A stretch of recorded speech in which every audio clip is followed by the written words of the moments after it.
And we are back on Heritage Hip Hop Live. That's right. Salute to everybody out there on the check-in. Heritage Hip Hop is live, 7 p.m.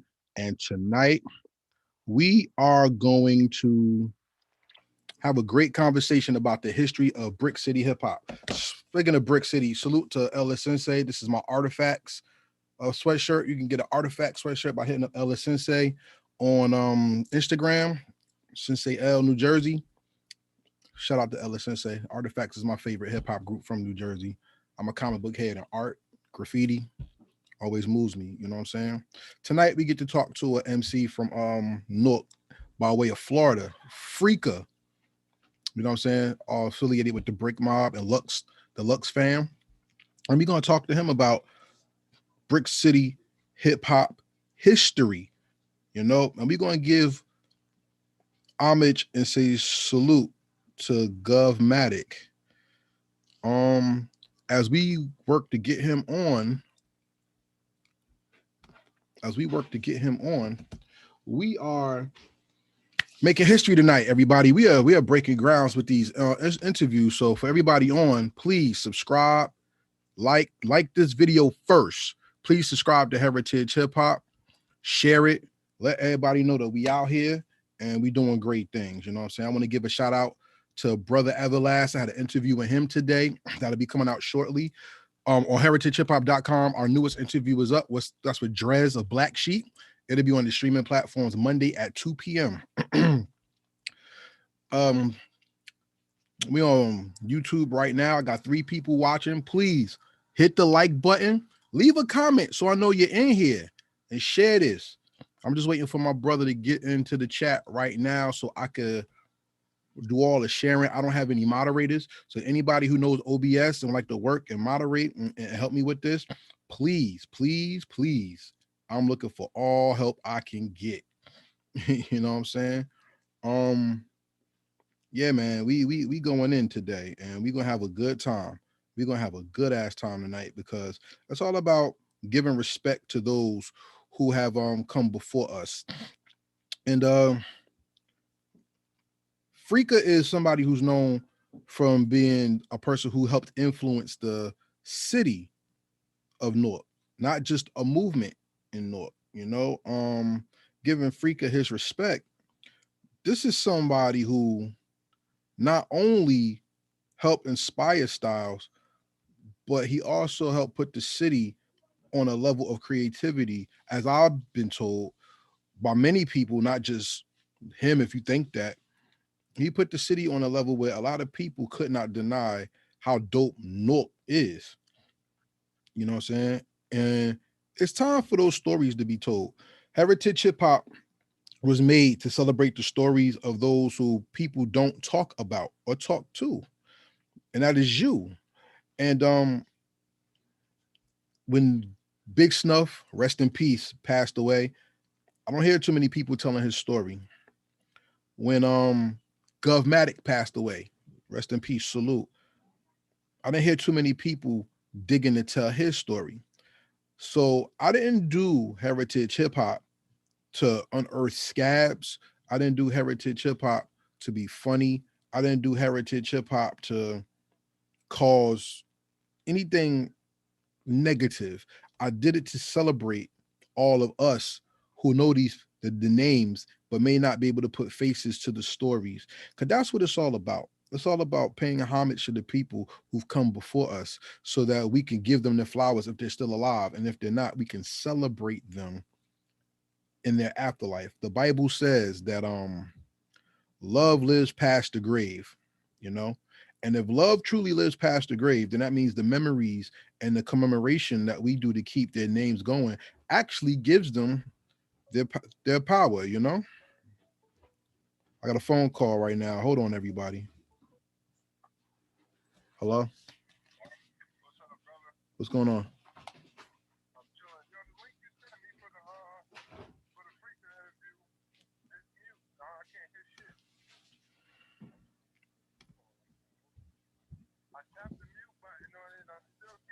Can you hear it now? Because I'm talking to you on YouTube Live. They can hear me talking to you now. Can you hear it? I can hear you on the phone. I can hear you in the video.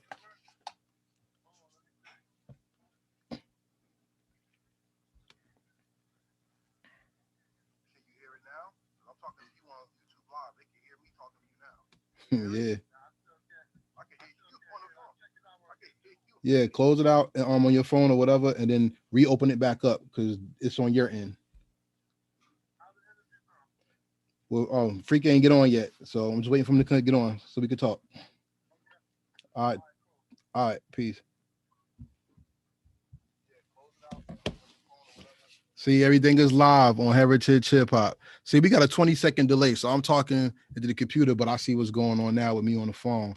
I'm just waiting for my brother to get on, and we could have this good conversation on camera, so you could see him, you could hear the stories, and not only that, we could give Brick City the homage it deserves. He said he's coming on in 1 second, so as we wait for him, how's everybody out there doing? It's a pleasure to get to talk to you tonight. I'm just sending out all the links that I could send out because this is a big one. I want everybody to just have fun tonight. We're gonna ask some questions. If there's anything that you want to say in the chat, as long as it's respectful, I'll put it out there so we all can have this conversation and we can go from there. Salute to you, the people who make Heritage Hip Hop what it is. You know what I'm saying? Without you, I wouldn't be able to do any of this. So for everybody out there that's watching, please support Heritage Hip Hop. This video right here, please hit the like button. Make sure you share it to everybody that you want to see this, anybody you know who rap, anybody from who do Brick City Hip Hop, because this is important for us to document our history. This is what it's all about. You know what I'm saying? I can't claim what's not real, but I can give the microphone and give ear to those who have stories to tell. And today's story is one I believe really needs to be told for the simple fact people don't appreciate who we are. And there's other media outlets out there that's doing everything they can to bury us. And this all started from As Is going at M, and whether people liked his delivery or not, him going at M is what got the outsiders back in the conversation. Outside of the outsiders being back in the conversation, it brought Slang Ton to the conversation. And then the outsiders has been interviewing. We see As Is, Rod Digger, Young Z, and Pace One on Doggy Diamonds. Salute to the big bro Doggy Diamonds. I want them here because this is one of Jersey's top platforms. I want them here because I represent Jersey. And I want them to be on a platform that represents them as well. So if you can help me make that possible, I want to talk to all the Jersey MCs. Shout out to Vinny. I had Tretch on here. Shout out to KG. Shout out to Fierce. Shout out to DJ K Def, the artifacts themselves. Got closed. It's time to have that conversation. Tane one. I can't wait to talk to Wayne Dange and Ugg and Brick Mob on camera. Number 9. I've been hearing a lot about. I want to talk to everybody because it's very important for us to be able to document who we are, what we do, and our stance when it comes to New Jersey hip hop history. Anybody who out there know Fuse, tell Fuse he has a home here, and I love to get Fuse on here because Fuse is somebody I respect, especially after hearing him rock. He nasty. You know what I'm saying? So everybody out there, give me 1 second. Hold on, please.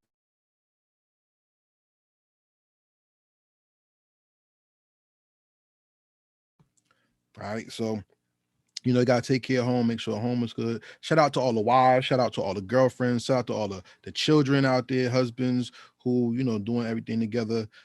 I want to give a shout out to all my peoples out there who lost their spouses.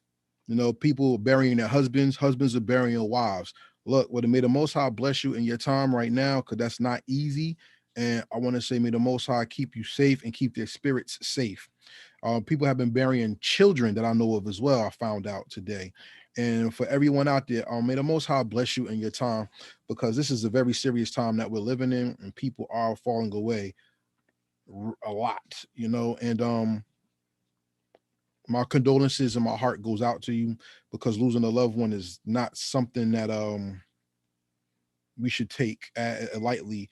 And it's not. And when people go through things, make sure you check up on your people too. Don't let them go through something and feel alone.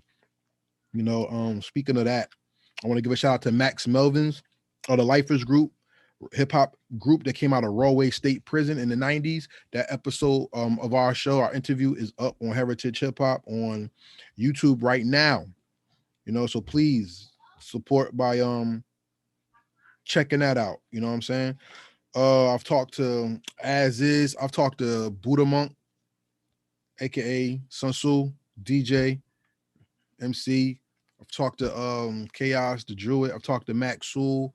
And behind the scenes, I've talked to Diezzel Don, and all I'm gonna say is salute to all of you and thank you for giving Heritage Hip Hop the opportunity to tell your story. We're just waiting for Freaka to come on right now. He said give him a minute. He's on his way. He's I think he's trying to just get some stuff ready so he can come on and be comfortable. I have a good conversation. You know what I mean? Let's see what's going on in that YouTube feed. Leave a comment. Let me know you in here. Leave a comment. I got 8 people on. Salute to all 8 of you. But I only have 2 likes. Everybody hit the like button, please. I need the like button to be hit. If it's 7 of y'all, I need 7 likes. If it's 8 of y'all, I need 8 likes. I need for the algorithm to pick this up and for it to keep going, please, I need you to hit the like button. And make sure you hit the subscribe button as well. What's up? I need the like button hit. I need everything hit. Please, please support. I need everybody joining in. All right. We got 3 likes. Come on, y'all. I need everybody to like. Hit the like button and subscribe. I'm just waiting for Big Bro to come in now. And we're going to have this conversation celebrating the memories of Gov Mattic and thank you. Celebrating the memories of Gov Mattic and many of Newark, New Jersey's and Newark's hip hop's finest. You see what I'm saying? Let's have a good time and let's celebrate tonight. My guest is coming on right now, as a matter of fact. And yeah, man, we about to have a great time. So please, everybody, while he comes in, share this. I want everybody to come in and have a good time. We're going to have a nice conversation, celebrate. Jersey hip hop is some of the best hip hop in the world and some of the most respected hip hop in the world. And with that being said, it's time for us not only to step into the light of who we are, but we have to take control of what we are as well. You know what I'm saying? So we just waiting for him to come in the room, and yeah, it's about to go down. This is what I've tried to build this. What I had not tried. This is what I have built this platform for. This is what it's all about.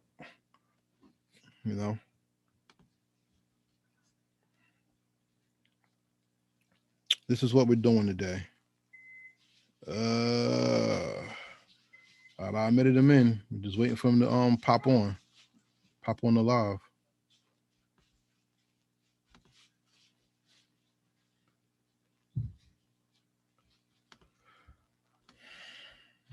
All right. His face is popped on. All right. Yeah. Come on, somebody. We about to make history tonight. Oh yeah, we about to make history tonight. Come on, man. Grab your popcorn, put your feet up.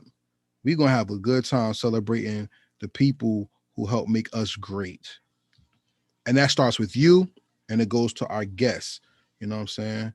And that looks like Faith Evans. Oh my gosh. Wow. Oh my gosh. We about to have some fun up in here. Everybody tune in. We going big right now. Okay. No problem. So everybody out there, make sure you like and subscribe. Peace to Chops the Savior, Brick City MC. Shout out to you. We got 8 people watching. Please, only got 4 likes. Everybody hit the like button, subscribe, and share this. We need everybody in here. Everybody. Not a little bit. We need everybody in here. Everyone. I'm just sending out the notifications, y'all. So apologize for my eyes not being on the screen. I apologize heavily, please. So please forgive me. I just want to make sure everybody is able to join in for this conversation. All right.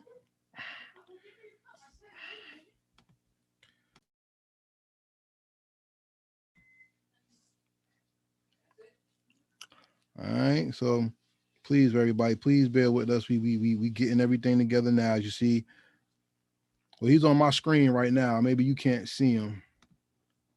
We'll do it like that so you can see that. You know, he's almost there. We're just trying to get the sounds worked out.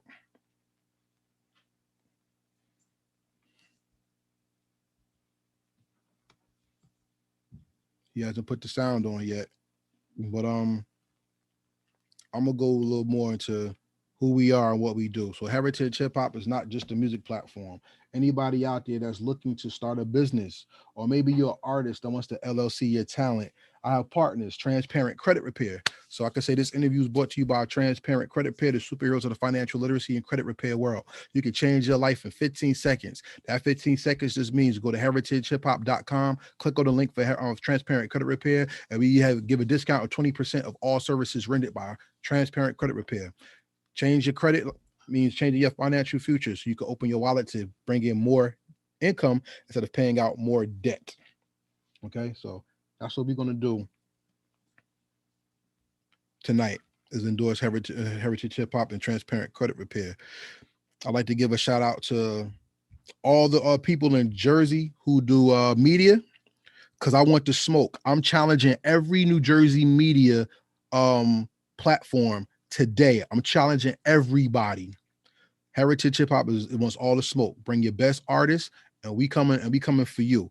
We want to celebrate Jersey hip hop by bringing everybody together with bars, songs, live on A Squad Rebel Radio on Grumpy's World, which is Tuesday nights at 8 p.m. to 10 p.m. So if you got it, Heritage Hip Hop wants to do a versus. This is not song for song. This is a celebration of New Jersey hip hop. So if you are the best entity, you say, of media, bring it to the table. We want to do that. So if anybody out there who knows these people who run these media platforms, I'm around. It ain't about who's better, who's worse. I'm around. I want everybody to come in and have a good time with us. You know what I'm saying? He's in here twice, so that means something's going on with his sound. Please bear with us as we get everything together, everyone. Oh man, I'm just sending out invites. Please hit the like button. Hit the like button and share this. Hit the like button, share this. Bring other people in, because this is what it's all about. Who's going to tell your story better than you? And that's what Heritage Hip Hop is built for. This microphone right here, you may not see it, but this microphone right here is your invitation to tell your story. The greatest story ever told is the one you live. Period. And with that being said, I think we have my brother on right now. Can you hear me? Yeah, true indeed, brother. Could you give me like 2 seconds? Just give me 2 seconds. All right, all right, everybody. We almost there, everybody. We almost there. 2 seconds. All right. We almost there, everybody. So you heard his voice. We about to start in a minute. So please get ready for one of the best interviews you'll ever see in your life, conducted by Karev of Heritage Hip Hop. You know what I'm saying? Got Biko. Come on, everybody. We about to have a good time. I'm just putting the sound on.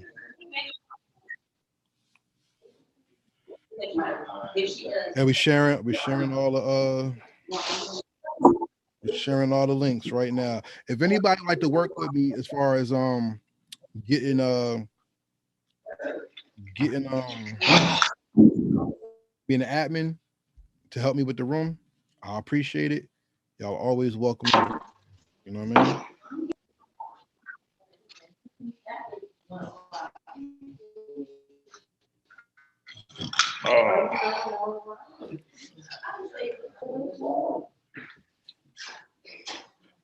All right. Yeah, I'm here. Yes, sir. You ready to go? Yes, sir. All right. Here we go. So once again, everyone, my guest is on right now. Before we get started, Shout out to everybody in the room. I got 10 watching, but I only got 6 likes. I need you to hit that like button and hit that subscribe button to help build this platform. I want to give a shout out to Chops the Savior. I want to give a shout out to Mook Johnson. I want to give a shout out to 1970 Hip Hop Platoon. Shout out Mook. Shout out Big Chops. Everybody What's in up, there. baby? Feed out. We want everybody in there. Thank you for joining us, and it's time for us to get started. Ladies and gentlemen, Newark has always had the reputation of being one of the places you go to get your bars up and to prove yourself as an MC. And tonight I have somebody who was told to me by numerous people that this is the person I got to see to talk about the style, the charisma, and the beginnings of Newark taking this plateau into ascending into that place where you prove yourself. Introduce yourself to the people, please. Yo, peace, man. Everybody, Lux up, Lux fan, boss, Brick Mob General, Brick City General, Freaka, Diezzel, Mr. Get Bizzle, the Style Wizard. You know it, Freaka or the Giller. You know what I mean? D-Rich for short. Peace to the world. Brick City was cracking, was popping, was flaming, was lit, was live. From the bricks to the sticks, baby. What's good? Queen Coley, salute to you for joining in. My man, you don't got a light that you could put on so they can see your face. We just got your shadow. Give me 1 second. Give me one. I want everybody to see you as well as talk to you, you know? Yeah, I got you. That's what I was trying to do, get in the mood, get moving around and shit. You know what I mean? Yeah. All right, here we go. We're going to do it a different way. That's better for you? Yeah, that's great. That's a beautiful piano.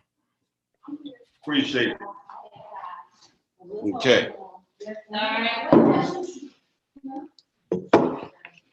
Give me 1 second, King. You got it. Thank you, Mook. I appreciate you. Thank you.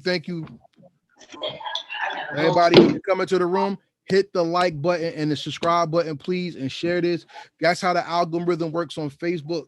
While he's getting ready, I'm gonna tell you now, whenever you post, you have to save and share. Likes don't count anymore, but they count on YouTube. So if you don't hit the like button, this means nothing. All right, my man, it's beautiful to see you. God bless you. You look strong. You look young. May the Most High bless you and your family forever.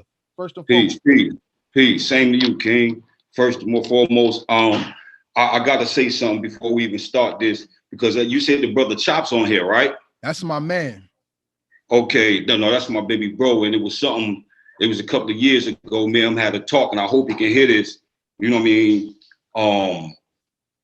He hit me up and we had a talk, and it was a situation that was going on. He was in the A, and I was actually, I was in the A, but I was in Alabama, actually, and the brother, you called me, Chops, and we talked what we talked about, but I couldn't get back to you because that phone call that I clicked over from YouTube, baby bro, was my daughter letting me know that my son had went to the hospital, you know what I'm saying, and he was, you know what I'm saying, fighting brain cancer.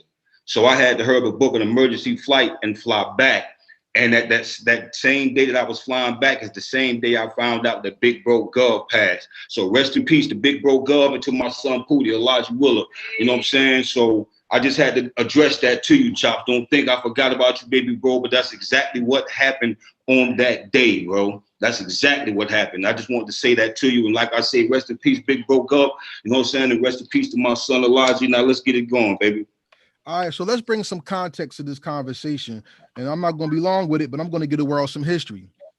Newark, New Jersey was seen as one of the most powerful places in the world at one time because Elizabeth was Newark, Irvington was Newark, South Orange, Maplewood, East Orange, all that was Newark.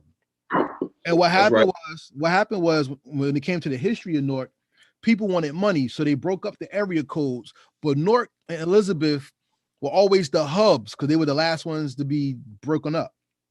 And when people came to New Jersey, Newark was one of the cities people came to because Newark was rich.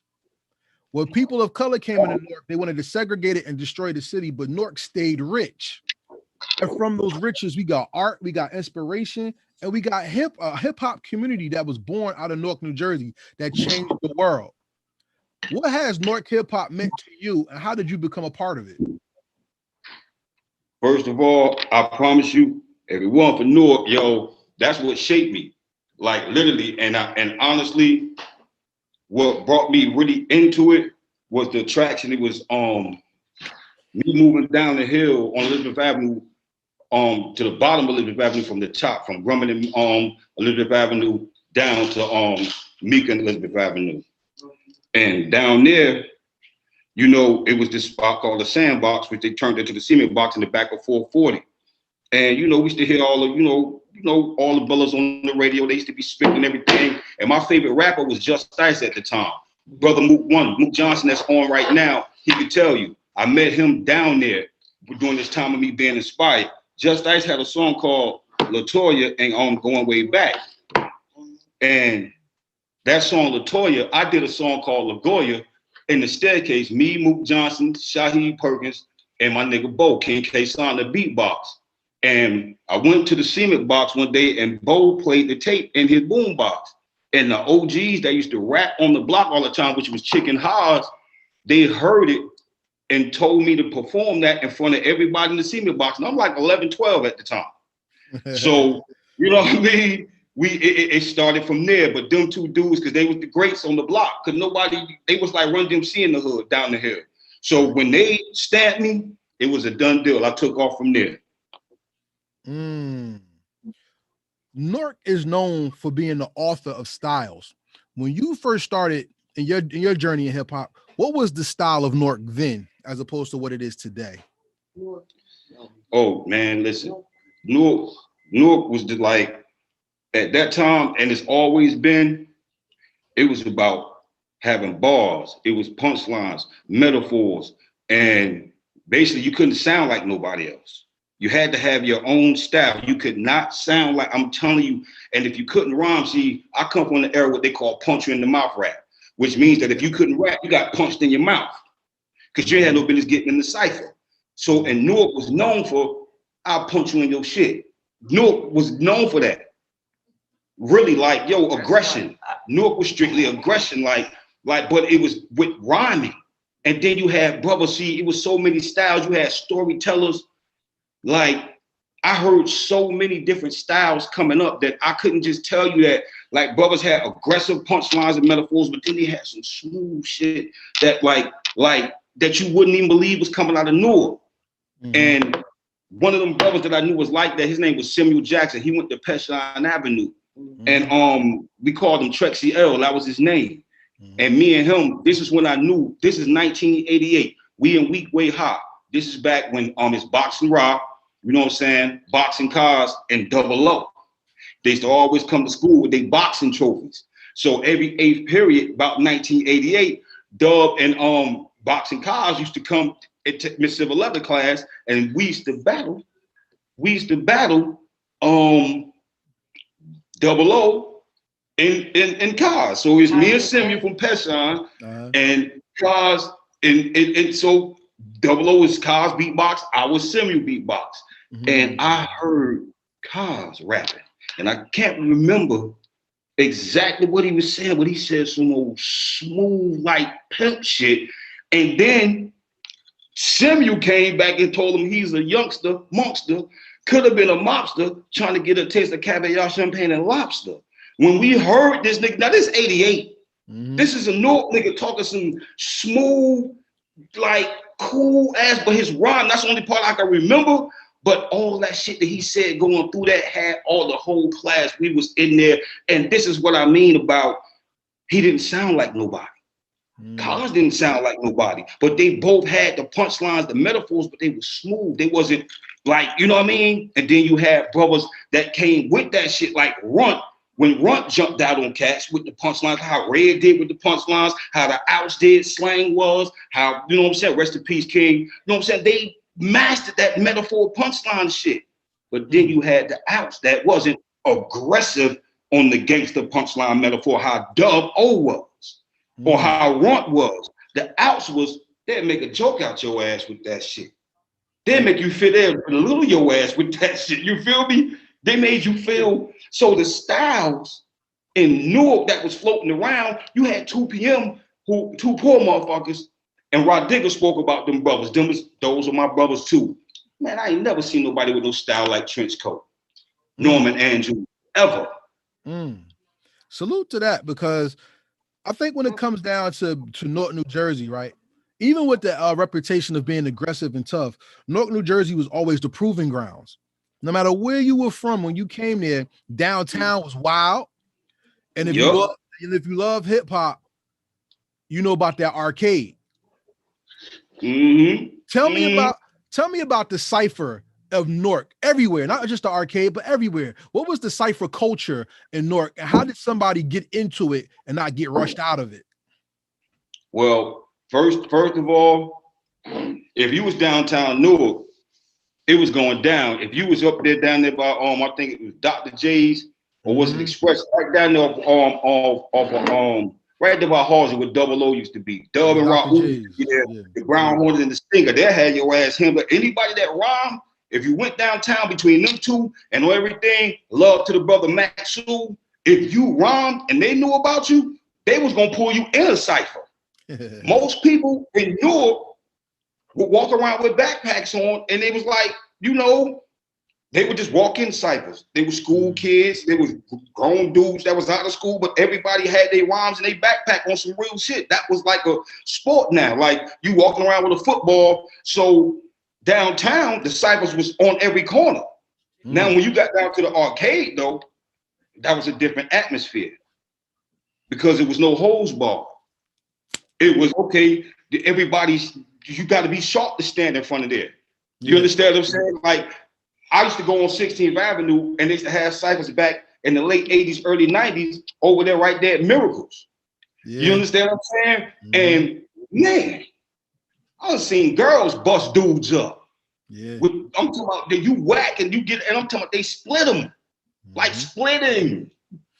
So it was like, dude, you came with the, and I'm talking about literally like this is what happened. And I'm looking like, oh shit. This is like, that's when you know what I'm saying? I'm looking like, yo, this shit is real. But it was lovely because if you was dope, they received you. People would point, like, I promise you, if you rhyme, you got used to people pulling up, hey, yo, come on, man, spit something for me. Come on, give me a quick 16, man. Come on, kick a freestyle for me. And that's how Double O was. The Dub knew you rhymed and you was downtown, he pulled you in the cipher. Like, we go up to East Orange, up to Raleigh Park. We used to go and meet up with 2 p.m. and a couple of dudes on the Dead Ringers and Random Chaos and like a couple of guys from over that way. And we used to meet up with, and had them cyphers over that way. And those cyphers was just peaceful. And it was just a bunch of brothers just delivering styles. Right. It was just, and you get to hear like, they were like the Far Sides and the Souls of Mischiefs, and you see what I'm saying? And I started realizing, like, look at this shit. You getting what I'm saying? Like, it was more and more, but you had to be able to match their styles. You couldn't come into everybody's cipher with because everybody, it's like you go around the outsiders and think you're just gonna bark at all of them. It's about 1,000 of them niggas. You know what they about to do to you? Even though you're dope, you just got to be able to match their style. That swore, you got to slick tongue them niggas. And it's hard to do that with somebody who mastered what they've been doing for the longest. That's what Newark hip hop was with the ciphers. Every cipher you went in, you would notice that it was 1 or 2 brothers or maybe more, even a couple of sisters that would stand out. And you would be like, yo, what the fuck? I ain't never heard this style. Like, and you would just sit there and be amazed because I used to love to just hear them. No lie.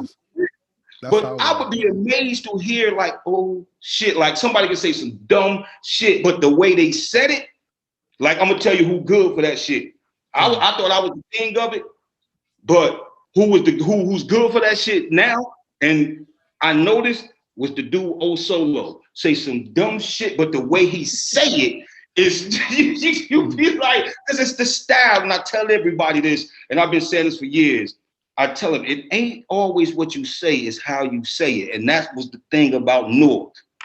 We had style, we had technique. You understand what I'm saying? We had texture, we had flow. We are the land of the forbidden. We're where everybody come and get the good shit from and go back and act like it's their shit.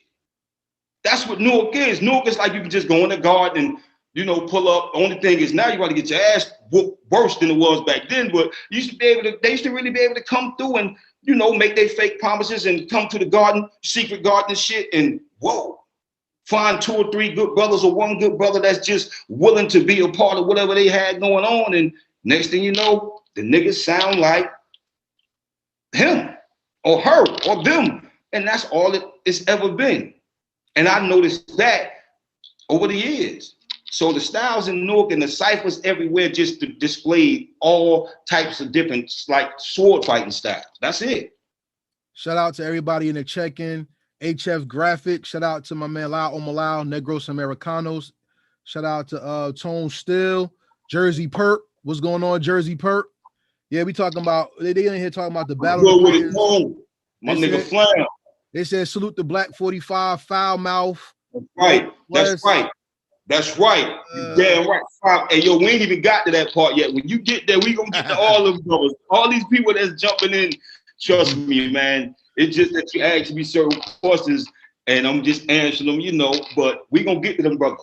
Yeah, shout out to everybody on the check-in. Hit the like button and subscribe. We got to build this platform because there's nowhere else in Jersey that people are gonna bring you the history of Jersey in earnest and eager to learn, not to retell and talk over the guests. You know what I'm saying?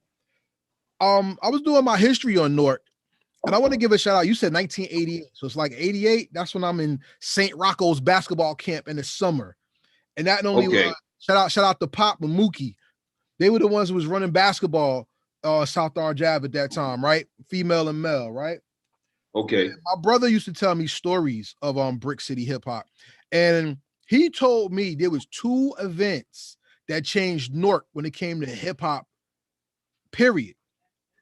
The first event he said was when The Bridge Is Over came out, and you would roll downtown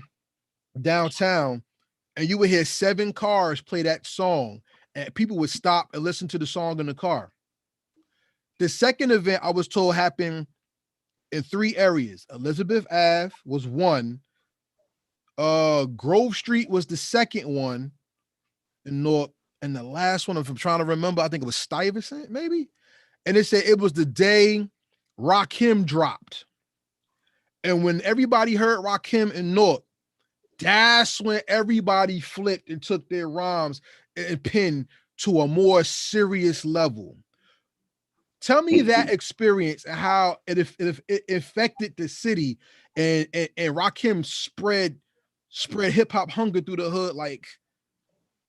I don't know. Okay, well, I'm gonna give you a jewel.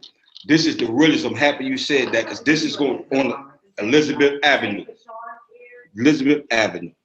Now it's me, my brother Bo. It's Habib. Now I'm naming Elizabeth Avenue now at this time. It's P.I., Silk, Big Rick, myself. I'm just naming the fellas now. You know what I mean? Couple other brothers that we was all in Weekway Band. It's 1986. Since you wanted to talk this Rakim when it changed, and I know it did. We in band camp. We in Weekway Band. Well, we out in the Poconos at band camp in the mountains. So we get a radio. We got a break, and we sitting on the dock right across. You know what I'm saying? We just took our drums and straps off, so we all conversating and turned the radio on. And when the radio come on, all we hear is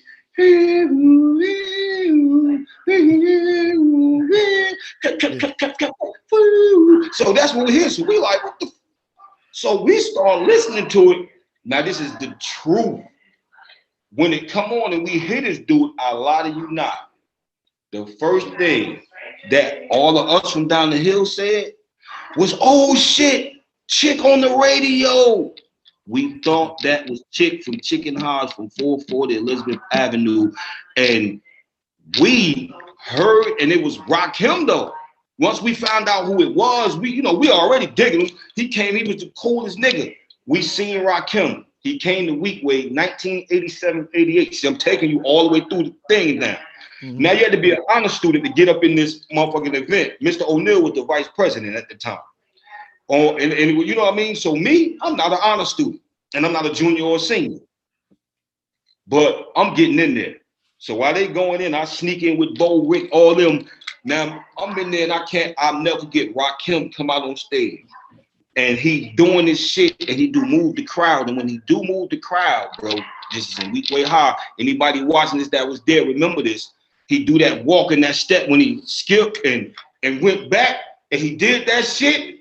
And I lie you not, I couldn't help it. I jumped up, went crazy. Look, Mr. O'Neal saw me. He looked to see me, look in my eyes, and he saw the passion that I had for it.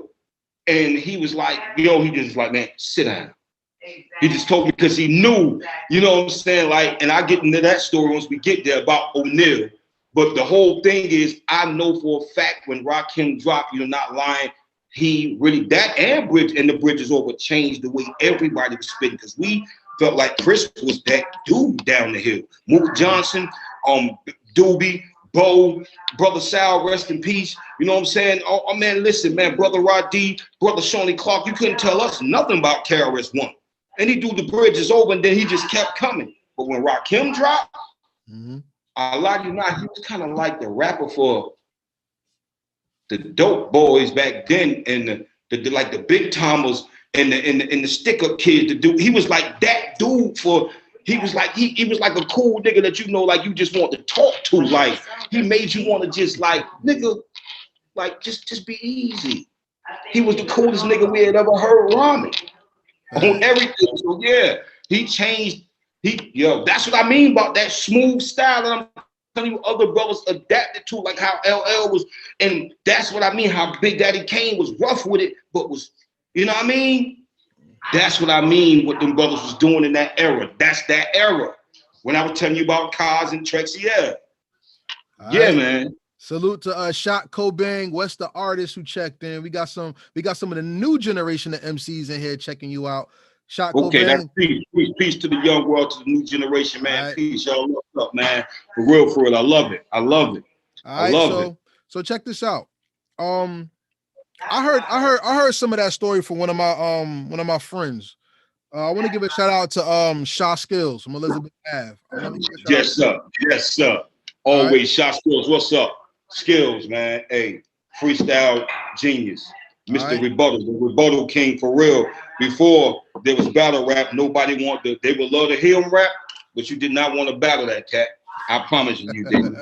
His rebuttal game, and he could talk about everything right then there on the spot. You done ran out of rhymes, and he's still rapping about the 39 just rolled by, but he don't want to catch that bus. He'll rather catch the 99 type shit. You know what I'm saying? He talking that type shit. You know what I mean? He was that dude, like. So shout out to Skills, man, for real. 515, Zion Towers, man, the whole EA, man, 440 all the way up to the top, 225 Mika. Y'all know what it is, 555. We keep it live, deuce in the quarter. Y'all know what it is, 2 Custer, Pro 69. You know what I mean? Yeah, EA all day, baby. History right here, Heritage Chat Pop. Hit that like button and subscribe and share. All right, so coming from the Rakim era, I want to go into like the early 90s a little bit. And this was the time in Newark where if you didn't have a crew, nobody messed with you for real. And that was the time when everybody had their names on the back of their jackets and people had crews. All right. Now, when I was up in Hooterville area, South Orange Ave, it was a lot of crews. You had the black jackets with the gold letters. You had the jean jackets with the spray paint on the back. You had what was it? It wasn't Tyrone back then. It was somebody else, and he used to tag up everything downtown. And people was like, "Who the f is that?" You know what I'm saying? And when the crews were big, graffiti was big in Newark at that time too. Yeah. When the crews and the graffiti started to take over, how did you adapt to that hip hop and start making your name known during that time? I'm gonna be honest with you. I was always in the rapping, beatboxing. You know what I mean? Doing my thing on the side or whatever, being happy. You know, as I was in the food and entertainment. So when it came to when they was sparking up, like when Gov and Tame and Corn and all those brothers like that, like all those brothers that was doing what they was doing. I mean, Mellow Mac, they was into that tagging. You know what I'm saying? As far as the brothers I knew that was really into that. My brother Elijah Mazon, you know what I'm saying? He was in the tagging. You know what I'm saying? Though me, I wasn't in the tagging. I'm being honest with you. So when that era was popping, I was still rapping, bro. The whole while I was, you know what I'm saying? But I was meeting all these MCs that were graffiti artists. So now the thing is about it, like Tame One, he was so fucking graphic with it. Like you can understand him being a graffiti artist. Right. It was dope. Like the dude was like, yo, man, like I'm being honest. I just stayed in the rap, but those dudes that were like in that era of being graffiti artists and MCs, and I had a chance to run into them, whether they were, you know what I'm saying, a Latino, descent like Puerto Rican or whatever, or like I said, my brother Tame or whatever. Those brothers, yo, their wordplay was miraculous, yo. I'm gonna just give them all. I say kudos to a lot of that. There you go. On the wrong side of the tracks, baby. You gotta love them, man. You gotta love them. I love them brothers. You know what I'm saying? I really do. Tame and L, and they still grinding. Them brothers, yo, do you not, man? We'll get to that. Yeah, we'll get to that later. We can get to that. But yeah, during that era, bro, I enjoy meeting those brothers, jumping in cycles with them. Then a lot of them you would meet downtown or in the course of traveling. I would see some brothers on their way back from New York while I was traveling to New York or just downtown in passing. And we start chopping it up. Next thing you know, the L's come out, you know what I'm saying? White out, Phillies, you know what I'm saying? And next thing you know is, yo, you know what I mean? And by the time you look up, it done got dark and there's a whole about 20, 30 people downtown in the circle. And we've been there for the longest. Now, look, it's people, man, I got a man, I miss every bus. You know, everything happening like that. But it was the vibe of Newark with that whole thing at that era in the early 90s. That's what was going on. And in the process of representing the crew, every crew had somebody that was able to tag. Like where we was at, Gov was able to tag. Then you had several in the Boom Squad. You get what I'm saying? So anybody that I knew that, as far as crews, I'm pretty sure they had 1 or 2 or 3 people that was Obama. He used to tag a lot. Mm-hmm. Every crew had one. Like every crew had 2 or 3 niggas, or if not everybody that used to break things. Yeah. That beat, you feel what I'm saying? It was like, it was in every, and it's like everybody got their chance to shine, is what I'm saying. And Newark, whatever they did, they was known for. And then on top of that, if you can rhyme or make beats or some shit, like how Gov was able to tag, rhyme, and make beats, mix and engineer. So in that era, that's what was being birthed. These brothers were really becoming the same people we see now who, oh, I did that album cover, or yeah, I did that magazine cover, or you know what I'm saying? And that's the talents these brothers had back then. So that's what we were seeing develop there when it came to, we saw the graphic artists did in Newark. That was their talent. That was one of their gifts. So we was able to see that. And, you know, like I say, and then they dope MCs on top of that. Man, Newark, to me, like I tell anybody, you want to be an MC, like they go to Newark. I tell anybody that. That's the story. Go to Newark. You really want to, you're going to find out if you really built for it. Shout out to Boom Squad on the check-in. That's right, Boom Squad, baby. Yeah. Hey, my brothers. So yeah. I don't want to like, it's so much I want to ask you. I don't want to take up all your time though. But see, in those times when hip hop really blew up to me, I was outside of the city. The only time I was in the city, I was born in Hawthorne. You know, shout out to my grandma, who rest in peace. Shout out to the corner store lady, Miss Minnie. She's not there no more. You know what I'm saying? But that's where I was from. But then when I was out and school was in, you know what I'm saying, and we had Hooterville, you know, and the vibe of Newark was different on each side of the city, right? And when somebody from Newark was hot, it seemed like every ward, even up to South Orange, Maplewood, and Irvington, knew these people. So Hardware was like the hottest thing in the game at one time. Shout out to Sev and Haas. Sev and Haas, man. Haas and Sev was doing their numbers, man. Real talk. And then outside of Hardware, there was rumblings of a gentleman who came up from Atlantic City. He wasn't, I don't think he went as the name as Diezzel Don then, but eventually we knew that Diezzel Don in the city, and I'm a young man when his name started bubbling up. Diezzel Don was the name that came up that people was like, yo, it's some dude making noise in East Orange, but it wasn't until Newark came into the conversation that it seemed like Newark really started opening up. That bubble was really starting to get bigger, and it was about to burst. What did Diezzel Don bring to New Jersey hip hop that helped spark a lot of the interest in the city and got the city going to the next level, you think?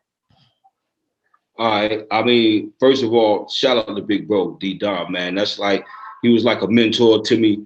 You know what I'm saying? I promise you, I met that brother when I was like 20 years old. And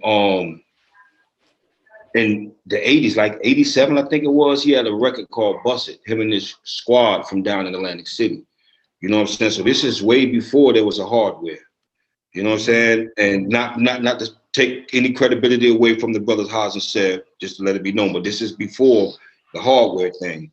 And so he met a brother named Lover J, rest in peace. That brother passed away, rest in peace, King. Lover J was from EO. Met him down on the boardwalk. And I'm gonna let Diezzel tell the story, but that's how Diezzel came up in like 88. He came up to East Storms, Essex County. And from that point on, him being in Essex County, he was up there with Lover J and them or whatever, meeting everybody. He wound up moving down to Newark, getting a job, doing whatever he did, and so forth and so on. Now, him already having experience in the game, he got with Gov and Swanee, Big Bro Swanee, you know what I'm saying? Gov and Swanee, them the big bros, rest in peace, Gov, every time I say it. But he got, they did Terrorist Clan. And you know what I'm saying, somehow in the midst of that, you know what I'm saying, with the Terrorist Clan thing, that was like Diezzel like really like doing his group thing with Brick City Brothers, you know what I'm saying? Plus he had dealings with Do It All as well as Red, you know what I'm saying? So, you know, and you know he was dealing with Mack Sul too as well, to be honest, you know what I'm saying, to my knowledge, but you know, I know they Diezzel had that he always already like forming groups or whatever, doing that anyway, because he had already did it down in Atlantic City. So about 91, 92, it was 92 actually, September 7th, Gov's birthday. Just to make a long story short, to get into the facts of what you're asking me. What that man did, it was September 7th, Gov's birthday, rest in peace, King, 1992. We was on South Harrison Avenue at DJ Flex house. And it was Gov's birthday party. It was on his birthday. And, you know, it was 2 p.m., me, Gov, who else? Mack Sul, Sport D, because he wasn't Diezzel Don at the time, and Flex, 2 p.m., which was Trench Coat and G Smoke. So long story short, we all in there freestyling, rapping, you know, so we having the ball a whole while, you know, just as a family, happy birthday, Gov. You know, everybody in there, we partying, we smoking, drinking, whatever. So the end of the night comes and everybody, we go home. The next day, Gov called me about that afternoon, that evening. He was like, yo, tomorrow, I want you to meet up with me. You know what I'm saying? I want you to come meet somebody with me, you know what I'm saying? And I was like, all right, cool, whatever. So we meet up and we walk, because me and Gov always used to walk. We used to call it trooping or climbing mountains. That's what me and Gov used to call it. So we meet up and we trooping, we climbing the mountain. And as we walking, we walking down Clinton Avenue, we going towards Ridgewood. And he was explaining to me, you know what I'm saying, what was going on. He was like, yo, my man that was at my party the other night, you know what I'm saying, Sport, you know what I'm saying, he want to talk to you, you know what I'm saying, we got something going on, he want to holler at you. So when we get down on Ridgewood, I get upstairs, you know what I'm saying, or whatever, then he tell me, you know what I'm saying, you know, introduce me in Sport. Formally now we really talking and shit in Sport, say, look, man, we doing the group. My name is Diezzel Don, and you know what I'm saying, PK Chill name gonna be Governor Mattic. And he was like, we just, you know what I'm saying? He was like, I like your energy, man. Like you fit perfect. You know, you ain't too big. You ain't, you know what I'm saying? You just right. You know what I'm saying? Because them two was taller than me. They both 6 feet brothers. I was shorter than them. So long story short, he was like, yo, I just like your energy and you fit in everything just right. He was like, yo, you know, I want you to be our hype man on everything I love. So, you know what I mean? And I was like, yo, okay, cool. You know, because now, this is one thing about it. I didn't know about Diezzel Don's record, Bust It. I didn't know, you know, that he was Sport D, like who DJ Sport D, who my homeboy Chick used to be whistling, and Hodge used to be whistling that the part where his record breakdown and they go. That's his record. I didn't know that was him. So I'm not knowing how abreast this man is to the game. story short, we go to record over in New York, and he say this like, yo, we're going to get a deal. He's like, I'm going over here to do something that brothers don't think we can do. So we would start recording at Midi Mason. Him and Gov did all the beats and everything, and we did the All Shit EP, and it was like about 4 or 5 joints on it. And I was on all like the ad-libs and the hooks with him on every song for that. And we did shows, and our first deal was at Rude Boy, but you know, we was making so much noise, Rude Boy couldn't hold Diezzel Don in the government. So at the time, that same EP that they had, Diezzel had given Tame One. See, this is where Tame come in, a copy. Smart business move. Tame One is always everywhere. Tame One, show you how good of a brother he is, and how I'm gonna show you how the business go hand in hand. Tame One, he wins the contest, a freestyle contest or whatever on Stretch and Barbito's show. When he goes up there to the Stretch and Barbito show, they got it on camera. They showed it on the Stretch and Barbito joint with Tame going in, camouflage jacket and all. Brother Raheem Brown, I love him to death, man. Boom Squad president, man. Yo, I love you, bro. Because this is hip hop history in Newark. Long story short, he takes the tape and plays it for Stretch and Barbito. Now this is Tame's opportunity. Tame won the contest. See what Tame do for the brothers? So I had to give him his flowers because I'm a part of Diezzel Don and the Governor, and I love being there. And it was a blessing for me. I'm grateful for it. And I was able to watch Diezzel from that point get invited to Stretch and Barbito, and me, him, and Gov going up there. And that's how that Rude Boy deal came about first. But they couldn't hold Diezzel Don and the Governor. So Diezzel started going out and shopping it and booking shows. And yo, it was like he had Brick City Brigade, which was, okay, it was Diezzel Don the Governor, Brick City Brigade, to the point to where Diezzel had it to where we would go to shows 50, 60 deep, sometimes 80, and he would pay for everybody to get in the club. He didn't care how much it cost. A lot of you not. These are actual facts. I'm watching this man do this. But we so deep from Newark, the Orphans, 2 p.m. Sometimes the Outs would be there. We had brothers from Hawthorne, Clinton Place, Elizabeth Avenue, Roselle, Random Chaos. Oh my gosh, bro. Clinton Avenue, Ridgewood brothers. Some of the brothers that came from off of Arlington, North Arlington, and East Orange. Yo, it was deep. Like brothers was from everywhere going to these shows. With Diezzel Don and the Governor, Brick City Brigade. And he created a movement that was so powerful that you couldn't help but say Diezzel Don and the Governor. Wait, let me ask you a question. Was that the time when the black tape came out? It was the single came out with the black cover and the red letters on it. That's the first Diezzel Don and the Governor tape I ever seen, and that was in St. Rocco's summer camp. I remember that. I could tell you that from the door. I got a caller coming in. Wait 1 second, I got a caller. Okay. I can't get them off the phone. I want to interrupt the interview. It's ringing in my ear. It's pardon me. So, like I said, at St. Rocco's at that time, the 2 tapes we had from the city that everybody was on was Hardware. And it was the rhyme where Said would rap, and then you would have to fill in the line in his rhyme. And then Gov Mattic and Diezzel Don and the Governor tape was different because Don had a loud voice. Gov bought the West Indian, and the beats were bouncy. Bum, bum, bum, bum, bum. Yeah. So when we got that, summer camp was live because it was like Hardware was dope. This is dope. There was no Redman yet. You know what I'm saying? So it was like, yo, this is dope. We got sounds just going crazy. And then after that, Hardcore dropped with EPMD and Reggie. And it was like, that was the time everybody in the city puffed their chests out like, yo, it's about to happen. I'm little. Yo, I'm a shorty at that time. I'm little. So I don't know anything about industry or nothing, but you felt the temperature blow up. And not only in Newark, that's when the ciphers got big on Bloomfield Avenue and Montclair, Bloomfield at their arcade, down there by the movie theater in the park. Let me show you how y'all did this. In Orange, it was live on Main Street because there used to be a pet store in Orange. So people would rob down there at the pet store downstairs. I forgot what store, but Corey's or Rickles or something. It was down there. Then you had ciphers that I heard of. I wasn't there at Branchville Park, but I know about the ciphers that came from people coming from Newark going up to Skate 22 on Route 22. So when that happened, everybody started getting their chops up because everybody knew something was going to drop. What did Diezzel Don and the governor do that everybody else caught on that made the city so proud?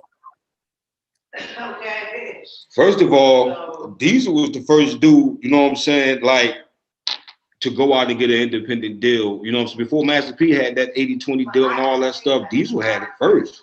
Diezzel had a big deal like that, you know what I'm saying? But they had funked up. See, them dudes changed it and went to, like, they samples, the way they made beats, the way they did business. See, Diezzel was the business mind. Gov was that funk producer. Like, Diezzel might have a loop, but Gov might be the one that put all of, you know what I mean? He cooked the whole meal. You see what I'm saying? So they was put together, like, their production and then their tenacity, their dedication, because you got to remember, we're catching trains to New York, catching buses downtown or cabs or whatever, and then catching trains, but we're deep. They put in a work ethic that showed everybody, because you got to remember, you got all these crews in Brick City Brigade. Everybody know it, a lot of you not. Yo, I can't even name everybody that was running with Diezzel Don and the governor. These two brothers had really came together. They were peanut butter and jelly, bro. They had really came together like that. Like, so you got a lot of brothers was able to see that, yo, as a movement, this is what it is. So they had a momentum. They had the funk. They had the rhymes. Gov had, you know, that style. It just showed people that, yo, you can do the shit. Especially when they linked the deal with Virgin and showed up with the Loonies and everybody. This is some brothers that you stood with right on Clinton Place, on Ridgewood, on Goodwin with Gov. You understand what I'm saying? That you done chopped it up too, walking across Clinton Place towards Hawthorne. And you know what I'm saying? You don't see these brothers. And now, wait a minute. They are in the magazine with the Loonies and on the label with Scarface and Do Up in the Bounce Squad. So wait a minute, it ain't just Red no more. The food just hasn't blown up yet. It ain't just Naughty from EO popping with Red. It's you feel me? They had no stepped in. You got the Artifacts popping. See, they went and got the deal. And they even then they was even able to do it independently.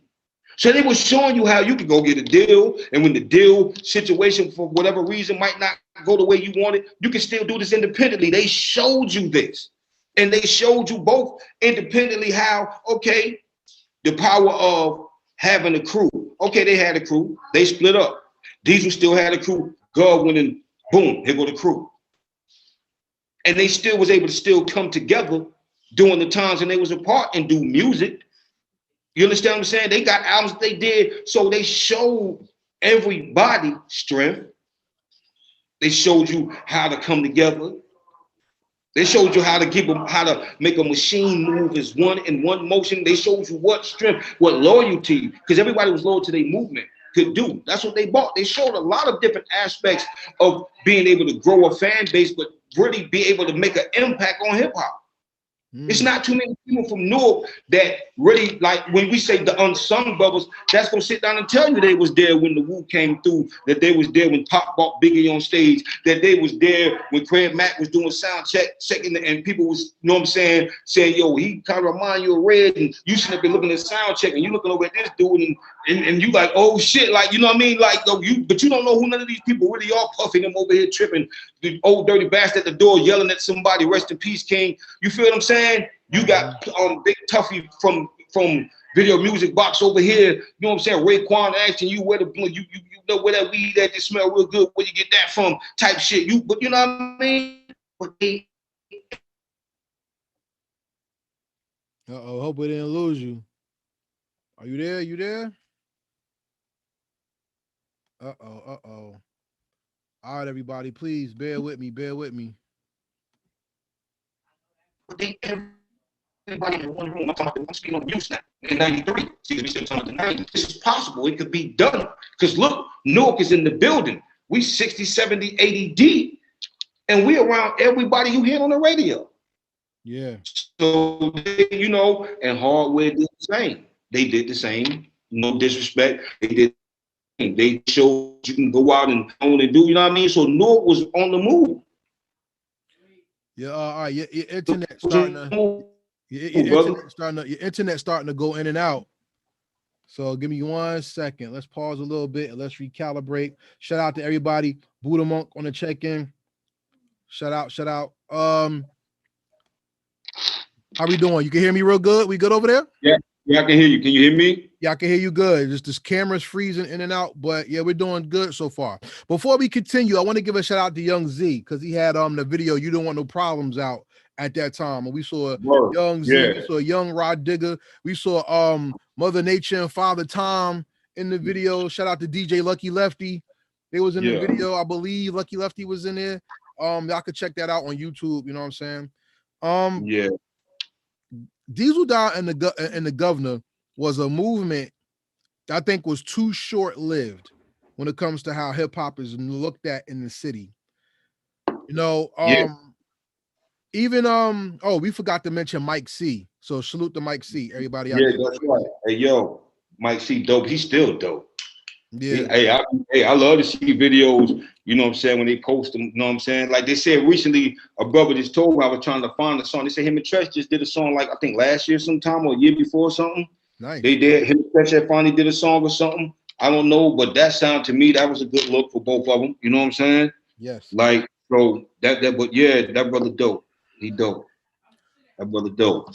I want to say that for us who know the stories or heard, I don't know the story, pardon me. Let me say it again. For us who heard the stories of Diezzel Don and the Governor and us wanting to see what was coming on when they got their chance, we were like dumbfounded, excited when on Docs the Name, when Diezzel Don and the Governor was on Close Your Doors and stuff like that. Like we were like ecstatic because Red did what so many people wanted somebody to do. And I want to give a shout out to Naughty by Nature because they always put their click on, period. But Red put a song on his album where he didn't even rap. He let everybody else go on and stake their claim and show who they were. That's when we who were growing up at the time of the bubble is finally starting to pop in Newark and seeing our heroes in the mainstream. That's when we started to believe in a whole nother level that our identity, our voices, and we were perfecting who we are mattered and the world was watching. And this is about, then the Fugees come out, Outsiders is on, Cowboys and all that. And I mean, it was so rewarding. And we had so many people coming from behind them that we wanted to see the rest. My question to you is this.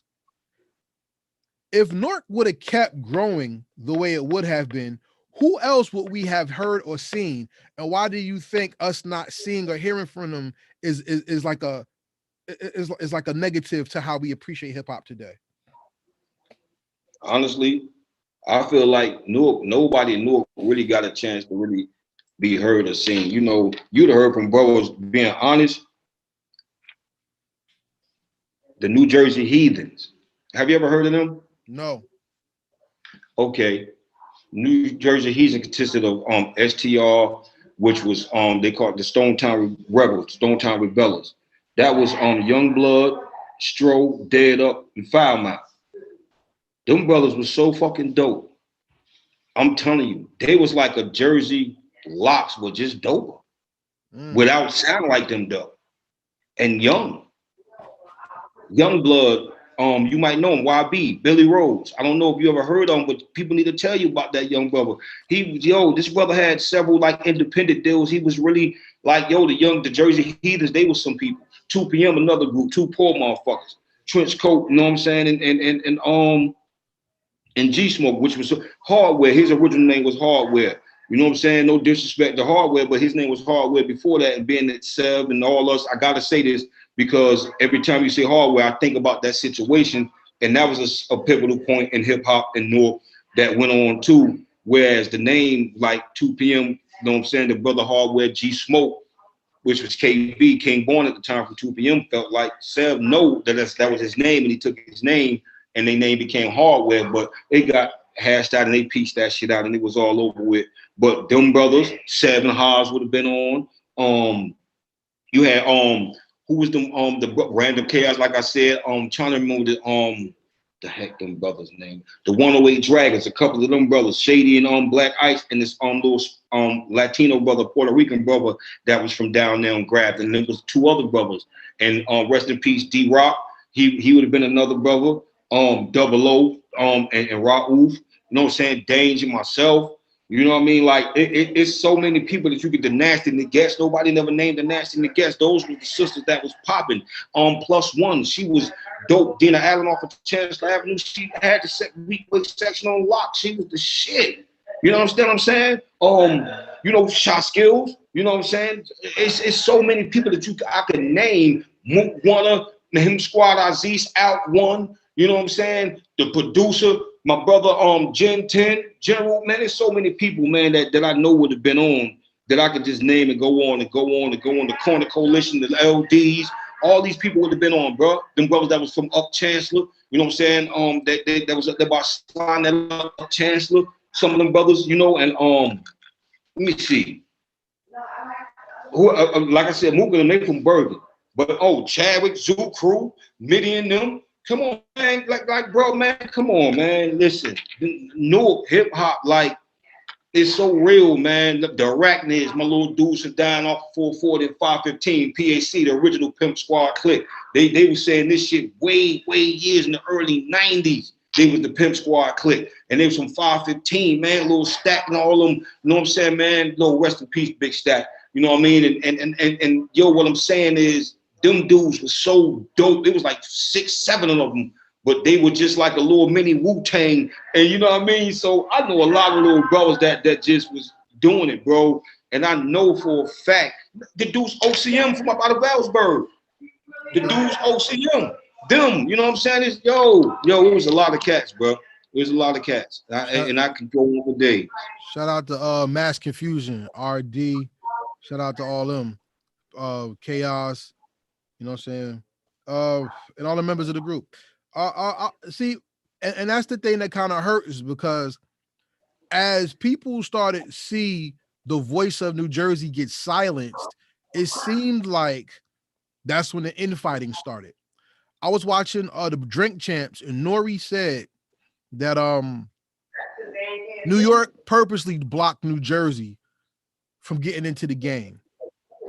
And I heard another MC say that New York purposely got upset at New Jersey because when the Sugar Hill Gang came out, and they came out with Rapper's Delight, and New York didn't break the record where hip hop supposedly had started in New York, there was a very negative connotation or representation of Jersey whenever somebody said Jersey, that's why Jersey got booed everywhere they went in New York, or you could only get in the game as far as how New Jersey went. And with that blackballing and people getting frustrated, we've seen crews divide and new crews come about. Diezzel Don and the Governor eventually went separate ways, and then Brick Mob was formed. From that, from that, what was the climate of Newark hip hop like then, and how did Brick Mob change the climate of Newark, New Jersey hip hop within themselves?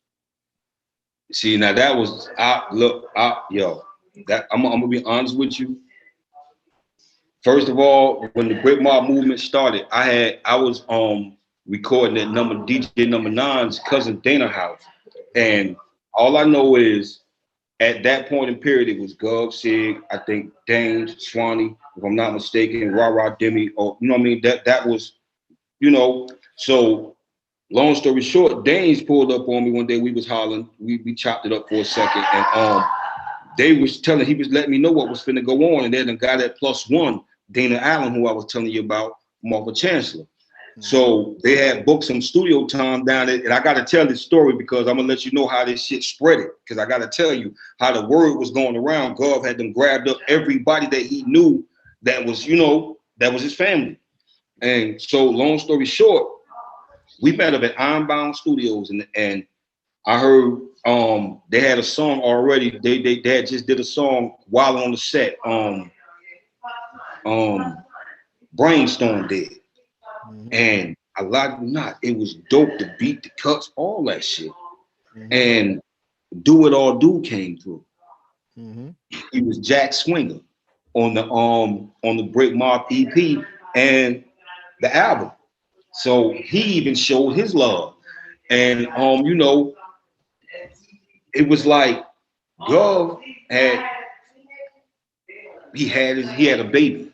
It was like it was his baby. So he was gonna make this baby the, you know what I'm saying? And it was a movement. He had the Nasty Nagets, Dane, Swanee, like I said, Brainstorm, me, Plus One, and a lot of other brothers, you know what I'm saying, that were there, that was doing it, you know what I'm saying? Him and shit was, you know, Break Mob. A lot of you not, man, that shit took the weak-way section by storm. It took the weak-way section. I didn't, you know what I'm saying? I didn't know the full scope of how it was gonna go. All I know is brothers who were stone cold gangsters that'll knock your head off was pulling up over on Clinton Place, and this is where I gotta say this, Wayne Daines, boy, I love that man, because he had them pulling up on Clinton Place and Shepherd Hill, right on the top of the hill, right there on Clinton Place by the Puerto Rican store. Fast Driver, Killer Quentin, Carvel from off of Hawthorne. They don't rap. They would pull up with a radio and get out just to hear me and Daines rap, and they would wait for Daines to go, hey, sis, anything that Daines had cliches that he would say, but this shit was bouncing down on Bergen and my block, Elizabeth Avenue, Hawthorne, Clinton Avenue. It just started, and next thing you know, it just spread like wildfire. So it was like they welcomed everybody. A lot of you not, Gov, never, like, you could have been the, no disrespect to anybody, but you could have been the wackest motherfucker. But if you said some shit that Gov liked, that made him laugh, Gov had just laughed, yo. And if you know Gov and you ever seen him laugh, and he bend over like this, yo, that means you dope. He sees something in you, he finna bring out you. He gonna take you around him. And that's what Gov was doing. So he had male, female, like he had groups, he had artists, and that shit. And they was from like all parts of Newark, Bellsburg section, down by Urban Turner. They was from everywhere, but they would all meet up in the Weekway section. Or we that Gov spot on 18th Avenue. Wherever Gov was at, that's where we met up at. And a lot of you not, that shit spread like wildfire. So that the Brick Mob is what really gave everybody that was a part of the crew, like that was running, instead of just being the brigade while it's one group doing what they do. Gov made it to where him and Sig, you know what I'm saying, they came together and made it to where everybody had a chance to rap and shine and get some songs done. And you know what I mean? And they pushed it as, okay, this is Brick Mob. That's so it gave everybody from different areas a sense of belonging, and somewhat they belonged to something. Everybody was a part of something, you know what I mean?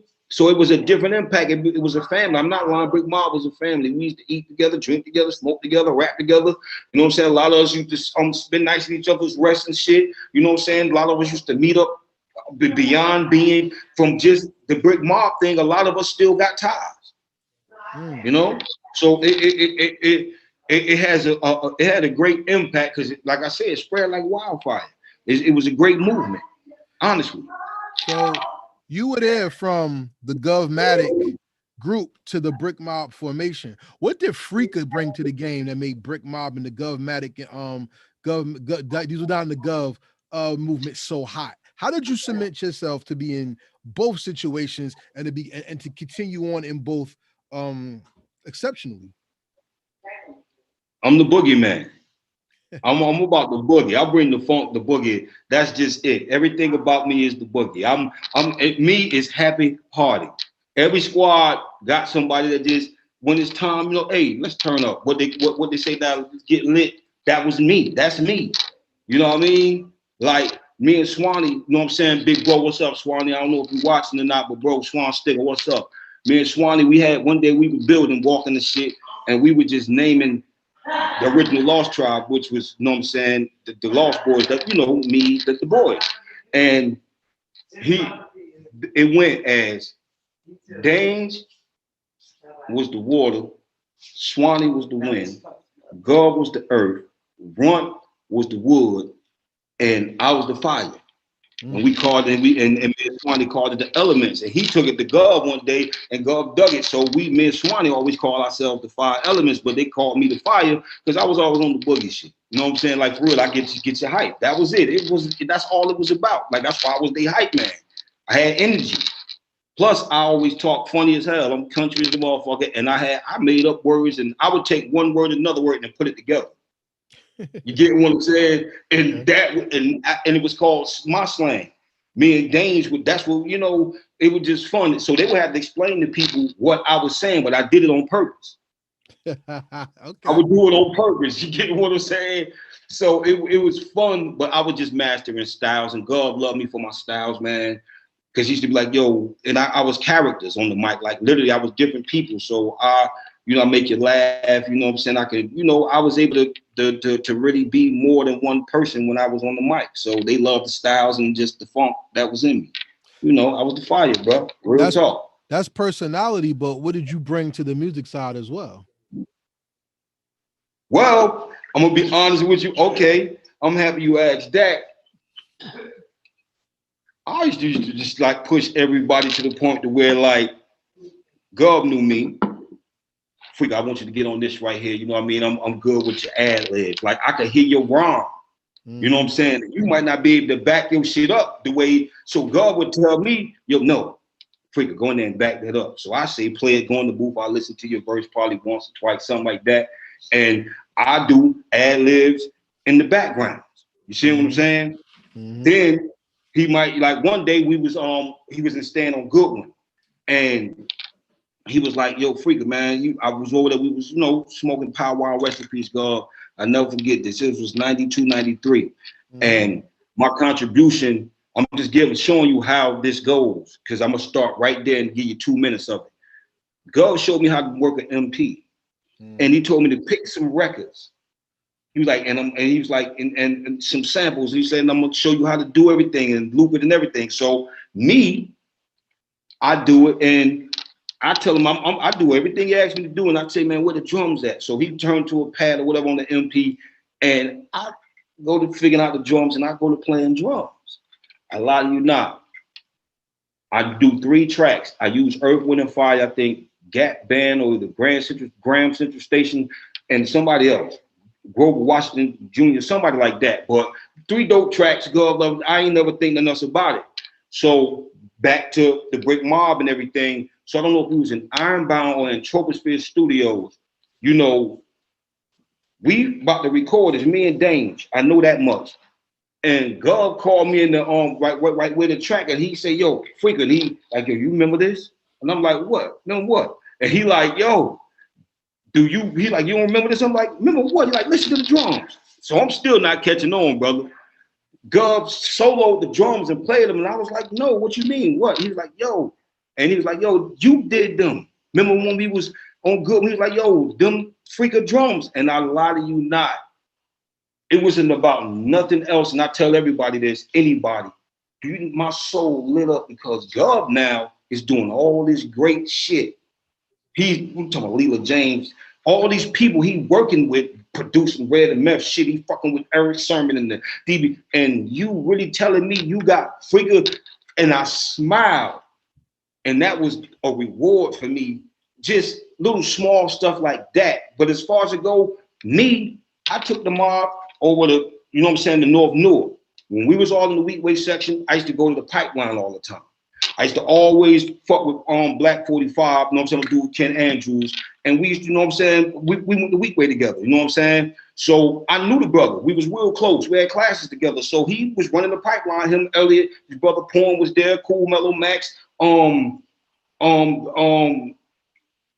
One, you know what I'm saying, BMT, just a whole bunch of brothers, Rhino ZMZ, all these brothers was there, Black Scully, all of them was there.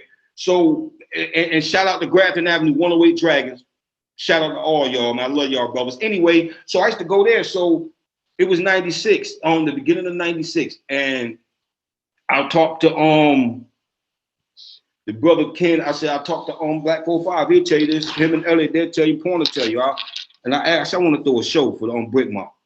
And he was like, for real? And I was like, yo, you know, what would it, you know? And he was like, yo, well, you just need to give me a date and let me know. You know, we got it together. So I promoted the show, and February come, we pop off. Boom!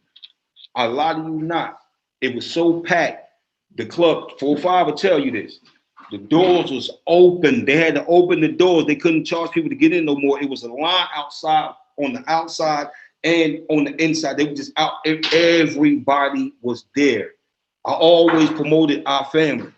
That was the first big show Brick Mob had that, you know, introduced us to Newark. They introduced Brick Mob to everybody. That was like Jersey City was there, like Union County people were there. It was people was there, and it was promoted with 405 Vision and brother Elliot that had the club at the time. Porn, Mellow Max, Tame, they all helped. They pitched in, and we did that. So, and it was off of me asking and going to them brothers and sitting down and meeting with 405 and then telling everybody what it was. So, boom. Here we go. Now everybody get to see Brick Mob perform in the south side of Newark. Get off. I lie to you not. Anybody watching this can tell you this. This is actual facts. That's what happened.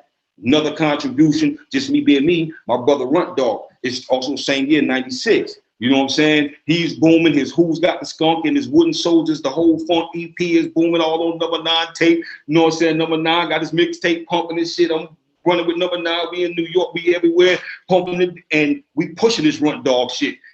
Runt on his way home. My birthday is April 24th, 1996. I go in March to 4-5 again. Bro, that last show was a success. Let's throw another one. But this time it's for my birthday, April 24th, 1996. Runt Dog will be home. Now, they've been listening to him on number 9 joints. God pushed them. We all pumping. You know, Runt is the dude. They can't wait. And even it's like you it's like a pit bull fighting a dog been in keep for the longest. And you ready to let this motherfucker out the cage. You know your dog gonna scratch. He gonna win. Mm-hmm. So, long story short, the show come that night, and my dumb ass, I'm coming from Newport, from the mall and shit, and the train finna leave, and I'm pressed for time, and the next one to be late. I jump the fucking turnstile and get locked up on my birthday. I missed the show, but Runt make it there, so none of the food get there. I don't get there. Gov hosted, but they say Runt. Listen, Runt. They say Runt through the biggest. Like he did his thing, but I did it for my brother, and it was like, yo, these are the type things that goes on. Like with Diezzel Don the Governor, I used to walk around with they shit tatted all on my back. Like I used to have a camouflage jacket with number Diezzel Don the Governor stickers stuck all over it, all on my scully, just everywhere I went. You know what I'm saying? I'm playing their EP, and that's it. It's all D Don and the Gov, and no matter what it was, I used to be in the meetings with D Don. You know, sitting down with him when nobody would travel with him. I used to go with him, like yo, those certain meetings, those deals that he was securing and the stuff he was doing when he didn't have that co-pilot with him. I used to be with him. You see what I'm saying? When it came to jumping on that stage and doing what needed to be done to help my brothers get their fucking deal when they was getting it, and Diezzel Don to tell you this, like I say on this phone right now, I can go to a whole conversation with me, D Don, right now of us just talking. But what I'm saying is, that brother will tell you, there's nothing I said is a lie. My contributions was me making sure that I support my brothers. I'm on stage with them. I'm in the booth for them. I'm on their backgrounds, their ad libs. I don't care where it's at. Whatever went down when fights broke out and things was happening and it was with us, I'm right there, Brick City, me and D Don side by side. Like, yo, it's not a question. Me walking up in your barbecue or any party and rocking, rest in peace, DJ Chaos from the Artifacts. I promise you, he sent me something of me and my boy Joker.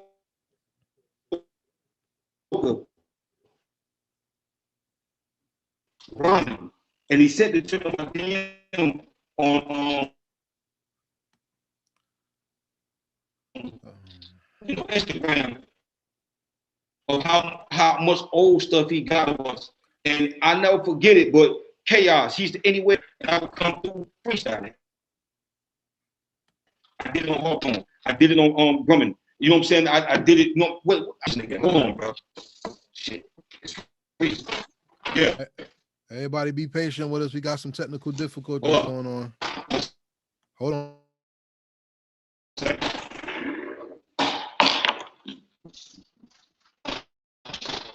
We're gonna tap to get some stuff working right now. So everybody out there's in the chat room right now, please hit the like button, subscribe, and share. The internet is going a little crazy, but we're gonna make this happen. You know what I'm saying? Even if we gotta do a part 2 later, we're gonna make this happen.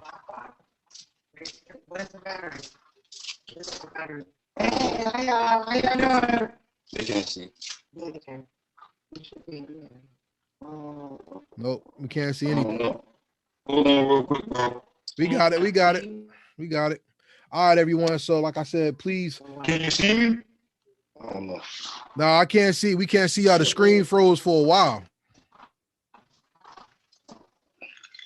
It was right here. I don't know. Everybody, hold on with us. We make it happen. Peace. What's going on? You can still hear me, right? Uh-oh.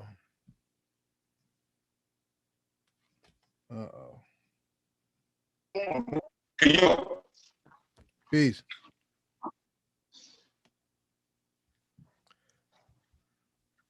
You got it? Can you hear me? Shit. Yeah, can you hear me? I can hear you, but we can't see you. Your screen is still frozen. Shit, and you can see me now? Nah, your screen is frozen. Hold on, I see you moving. Now your screen just froze. Can you hear me? I can hear you perfectly. I just can't see your screen just frozen. Excuse me, everyone. Hey everybody, like I said, we learning on the job. So everybody out there right now, please like, subscribe. If you're not, if you haven't subscribed to Heritage Hip Hop Now, please hit the subscribe button, hit the notification bell as we do more of these interviews. We have over 1,000 videos on YouTube right now, and we invite you to please join us in how we grow this platform that supports not only Jersey hip hop but hip hop worldwide, starting from the Garden State though. And there's no one going to tell our story the way we tell our story. So please, I ask you, please get behind Heritage Hip Hop by not only subscribing to our YouTube channel. If you have Spotify, iTunes, Apple, we have podcasts on there. We're on YouTube, we're on Facebook, we're on Instagram, we're on Twitter. I don't do TikTok. I'm not a dancer, but we may post something on there one day. You never know. But what it's all about is building this culture up to the respectability and the respect it always has been by celebrating who we are. The greatest story ever told is the one that you live, and we have to tell our own stories. You know? No, I ain't talking about that. Still trying to get all the technical difficulties mapped out because we need to have this conversation. We need to have it.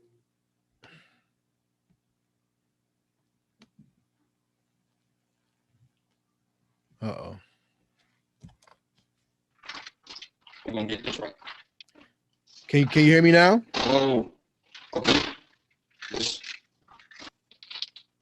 What the hell? There you go.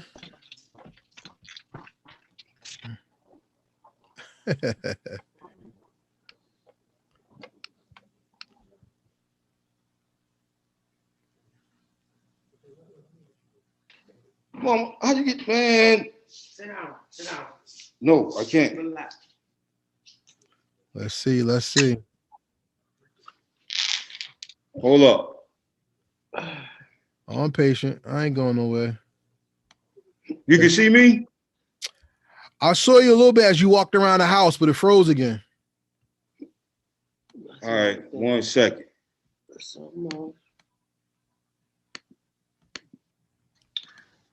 Where was we at?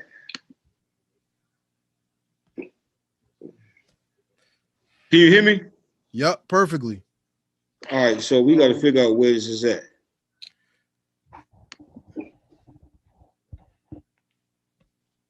Yeah, your screen froze. Can you plug into the router? That's what we're trying to do now. You can still hear me? Yep, perfectly. Yeah, I'm learning them. You got to be, hey, I'm tripping. We're going to get it right, though. Being learned. It's not a PC. Okay. Okay. Am I frozen on your screen too? Back. Yeah, you was. So hold up. You coming back a different way. Shout out to my man Primo, MC out of Texas on the check-in. Salute to you. All right. Let's see if we can do this again. Yeah. I We see good now? I see you. We good. All right. Cool. We good. All right. We grand. All right, cool. That's what's up. Well, hey, Jersey hip hop always finds a way. We don't never give up. Yeah, definitely. You know what I'm saying? So, all right. So let's pick up from where you left off. I want to ask you that question. What was the vibe like around the Brick Mob when it was time to make music? Because some of the music that I've heard was like Family Day. I heard that song. I don't remember the name of the song, but it was like, we don't need nobody. All we got is each other, baby. Yeah. Shout out to Ugg or that one. Ugg gave me that one. You know what I'm saying? And and when it came to Brick Mob, I want to know what was those ciphers like, and what was that sound that was the Brick Mob sound? The Brick Mob sound was, I'm gonna tell you, being honest, it was built around like it was about the boogie. Like I say, but it was like the funk, but everybody used to like pitch in. It would be ciphers, and like whoever had the freestyle, like say Robert might say something in his freestyle pertaining to maybe me, anybody did it. It didn't matter. One of the niggas whoever said it, we froze again. Hello? We here. Shit. You can't hear me? We here? Yeah, I can hear you. The screen going in and out again. Yeah, I can hear you. All right. No, you freezing. Yeah. Hello? Yeah, we here. All right, we good. Now, like I said, it was just freestyle session. And the sessions was more so whoever had, like, that's how the hooks would come up from a freestyle, like I was saying.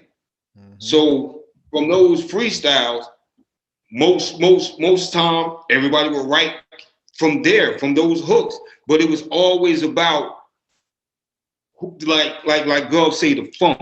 Gov wanted the funk. You had to be like into it. You had to be like you had to fit whatever the beat was. What I'm saying, you had to be in the pocket with it. You had to really say something that intrigued him. But that's what it was all about. We used to sit around and create just like that. It was all started off freestyles. Most of everything we did was all freestyles, and then sometimes brotherhood. You know what I'm saying? Pin down things. You know what I'm saying? And you know, get to it. But it was a sound that was created from having fun, being around each other and freestyling, enjoying each other, them smokes, them drinks, that food, the laughter, and we enjoyed it together as a family. No matter who, if you was in that session or not, you still know when you heard that music, they enjoyed it together as a family. So you know your family did their thing when they came together. And that's what we was all about. Big Mob was really just about a family. Like everybody just had a place, you know what I'm saying? And we used to really just embrace the young, the our age, a little old. It didn't matter. We just loved making music and having fun. So it all came from fun. It all came from fun and entertaining each other, jokes and things of that nature, and Gov beats, being honest. I want to be honest with you and be let's be clear cut with each other. I said it before, and I say it many times before. I say it again. I made heritage hip hop because I feel people are not paying homage correctly to the people that have set the groundwork and the foundation for our culture in New Jersey and who we are. You know, I mean, like I said, every time I've ever talked about heritage hip hop, I've said R.I.P. to Big Snuff. Big Snuff was my man, you know, and rest in peace. And, Yeah. I don't think we talk about him enough. And maybe there's not a lot that people have heard from him, but he has made enough music that when you hear him sing or rhyme, you know he was one of the best that came from our territory. I don't think people shout Gov Mattic out enough because Gov was a major contributor not only to the sound of Brick City, but the respect that man had to bring the best out of others means he was a giving individual. You know what I'm saying? True indeed. I want to ask you this question when it comes down to New Jersey hip hop and Brick Mob. Brick Mob is a staple because they had the store and everything. That's right. I don't want to get into people. I don't want to get into people's dirty laundry or anything like that because tonight is about the celebration of Gov. No, man, we ain't all that shit. Right. We want to do the celebration of Gov, and we want to celebrate our brothers who are not only in the game but in the hood, making hip hop what it is. If somebody had to ask you, why is Gov Mattic part of the integral heartbeat of Newark, how would you answer that? Simple. Gov is the person that everybody went to get the funk. Like literally, like you either was in a freestyle session on a Gov track, or either you wanted a Gov track, you bought one of Gov freestyle CDs, you wanted to be in a session with him. I don't care what it was. Gov, he made his mark because he was so kind-hearted and open to everybody. Gov made it accessible for anyone to get to him that wanted to do music. You could be, like I told you, you could have been the wackest motherfucker. He don't care. Come on, man, listen. All right, let's record. And he'll make your shit dope, you know what I mean, as it could be made. And he really was just a generous person when it came to music. I lied to you not. Gov was a big ass teddy bear, man. Like, that brother wasn't nothing but love. Man, he was a big bundle of joy. I promise you this. I give it to you blood raw. He's on your side. But he, you know, like I said, with me, that brother, if it wasn't for him, I wouldn't have met D-Don. I wouldn't have met 2 PM. If they hadn't have pulled up on me that day, knowing me from 2 Custer Avenue, if him and Steve wouldn't have pulled up on me, you know what I'm saying, in the 91, 92, and just asked me to ride with him and go to the studio, you know what I'm saying, and, you know, have a little session, that vibe. That day, I wouldn't have met Wayne Danes, my partner. That's my brother. I love him to death. I knew Runt since '86, but I wasn't even knowing they was brothers. Like, I wouldn't have never been able to do all them shows, knew Diezzel Don, been in those meetings, learned what I know today. You know what I'm saying? Been an intricate part of Newark hip hop, to say that I was there to put my voice and my efforts and my effects into it, to be heard, to be seen, to be able to say, I'm on that album. You know what I'm saying? I helped so-and-so with this one right here, and it's actual facts. I wrote this. Oh, they got this from me. You know what I'm saying? And not in a bad way, in a great way, because these are my contributions. It's never to throw anyone under the bus. Everybody get their flowers. You understand what I'm saying? Facts. Everybody get their flowers. So Gov gotta have his, man. So if it wasn't for that brother doing the things he do, as far as to go with showing the love he showed, you know, like, honestly, my name wouldn't be Freaka if it wasn't for Gov. I'm gonna be real with you. This is how he contributed. This brother invited me to his home. I'm gonna give you a real Jew. And they were standing on 12th Street and Springfield Avenue. So I'm upstairs, I come in, we're in this room, and he spinning a record at one turntable. And I was out and I was talking to his moms and them for about 2 minutes. And he was like, because I was waiting, you know what I'm saying? Because he was doing whatever he was doing. He was like, hold on. So he was like, yo, Freaka, check this out, because he had headphones on. So when I came in, he kept cutting his record up, and the record he cut up was Slick Rick, Mistakes of a Woman. So when it come on, he said, listen to how it come on, Freaka. I'm not Freaka. He said, listen to how it come on, because my name was Izzy. So it come on, you know, boom, boom, boom, boom, boom, boom, boom, boom, boom, boom, boom, boom, boom. And so Slick Rick come on, and he say, call me the Freaka.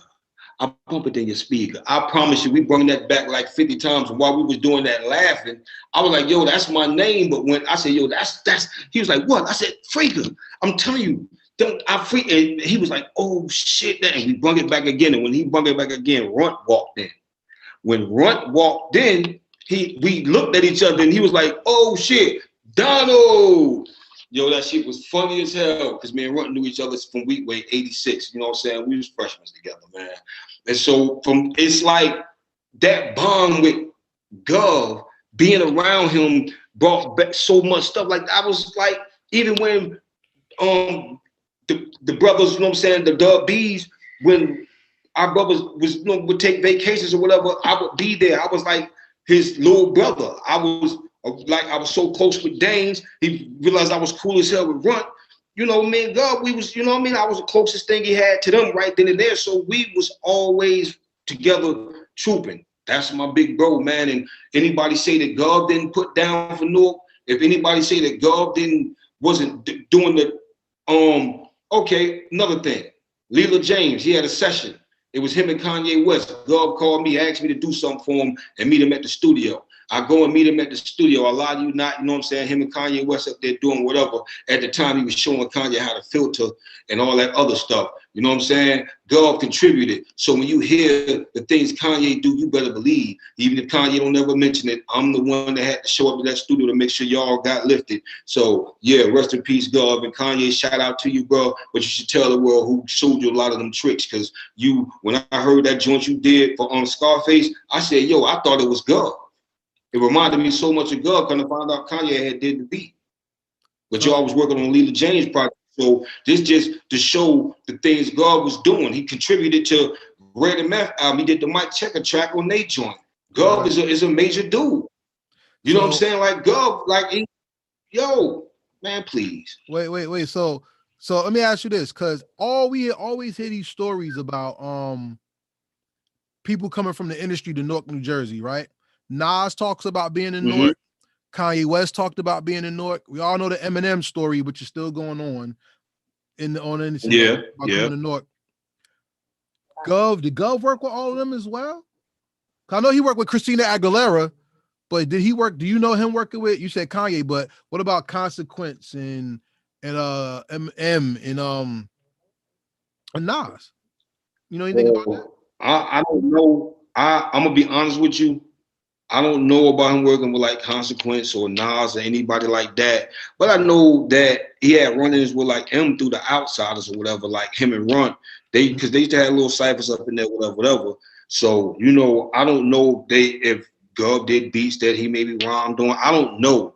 That's one thing I don't know, but I do know is that he had affiliation with producers that was producing for Drake. I know that much. I know that he had his hands in on a lot of people projects that were industry, industry known, you know what I'm saying? They were notables. So if anything, shit, whether the world wants to see it or anybody wants to give it to him, shit, God was like one of the first staples besides like a Rodney Jerkins or somebody who was really, but like as far as go from the hood that was doing it, man, God was that dude. He legendary for what he did because he was one of us doing it. That's legendary in itself because it was somebody that we knew that, you know, nigga, he slept in that room, we slept in this room type. You know what I'm saying? This is a dude that we know. And he rubbing shoulders with these motherfuckers we hearing on the radio. Man, if y'all can't give him that, man, listen, man, come on, man, he left a legacy behind. And I just wish that the industry, the people would give him his flowers, you know what I'm saying? Bless his seeds, you know what I'm saying? Like, yo, like, because this man, he contributed. Whatever his business tactics were, okay, cool. But, nigga, you can't take that nothing from his career. You can't say that he wasn't a dope-ass producer because I remember everybody wanted a Gov track in Jersey, in Newark, in Essex, in Union. Like, really, Gov was that dude. Gov was that dude to go to get beats. He had the heartbeat pumping for a long time, for years straight. So, can't take that from him. And he formed one of the biggest crews that had people from all over Newark in it, and he was producing for all of them. How couldn't he be the pulse of it when he was the producer that everybody was fucking with at the time?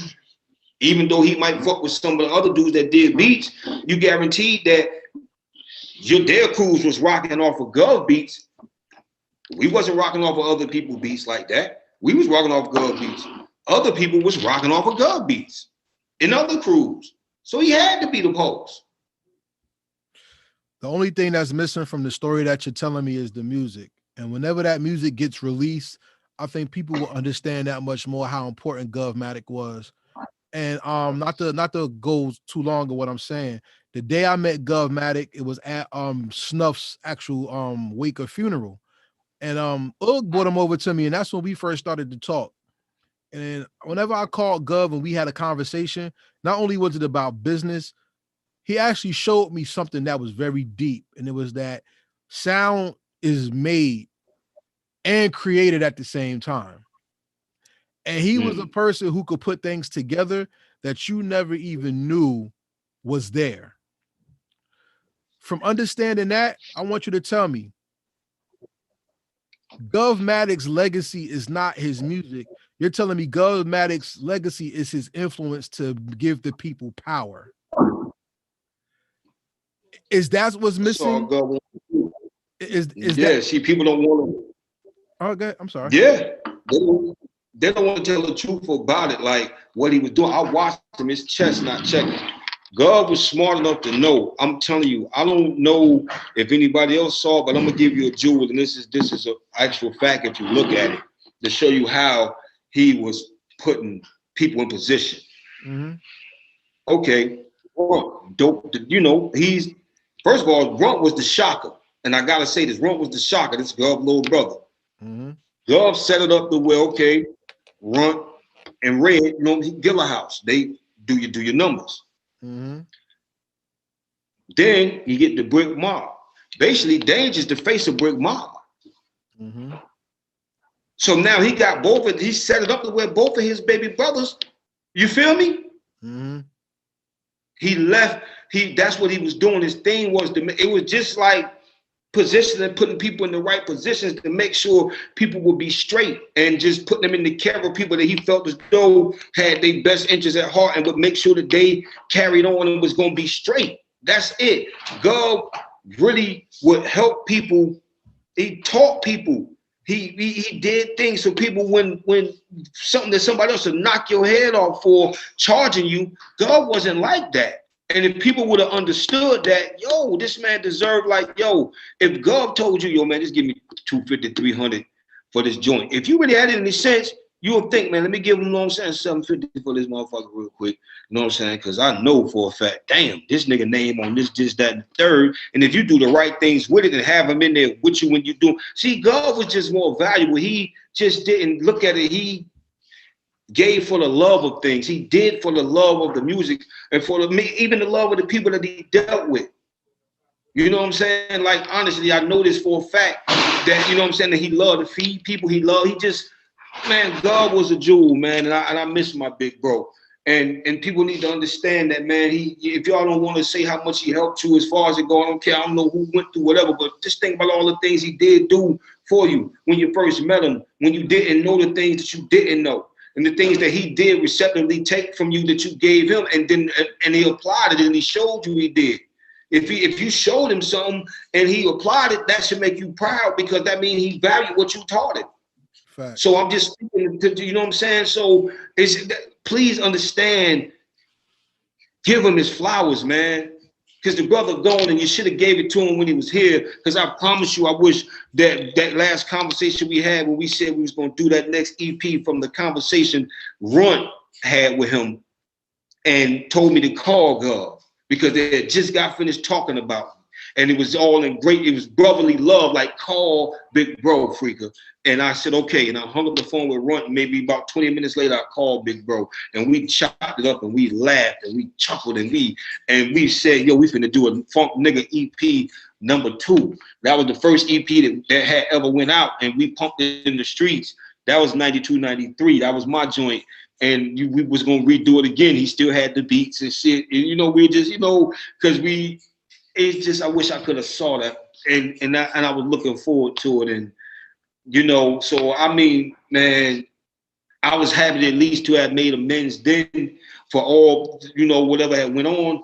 But like I say, that was a moment of just me sharing with you to show you the joy that it brought my soul to even just hear this man's voice and for us to laugh and just talk about Cali and you know what I mean, walking up the South Harrison from down off of 12th Street, and you know what I mean, just man, Gov, man, I love that brother, man. Gov, he was a real one. He's a good brother, very grand, man, and we should just give him his flowers. Don't just remember, he taught all of us something. He left a part of him with all of us, especially the original Lost.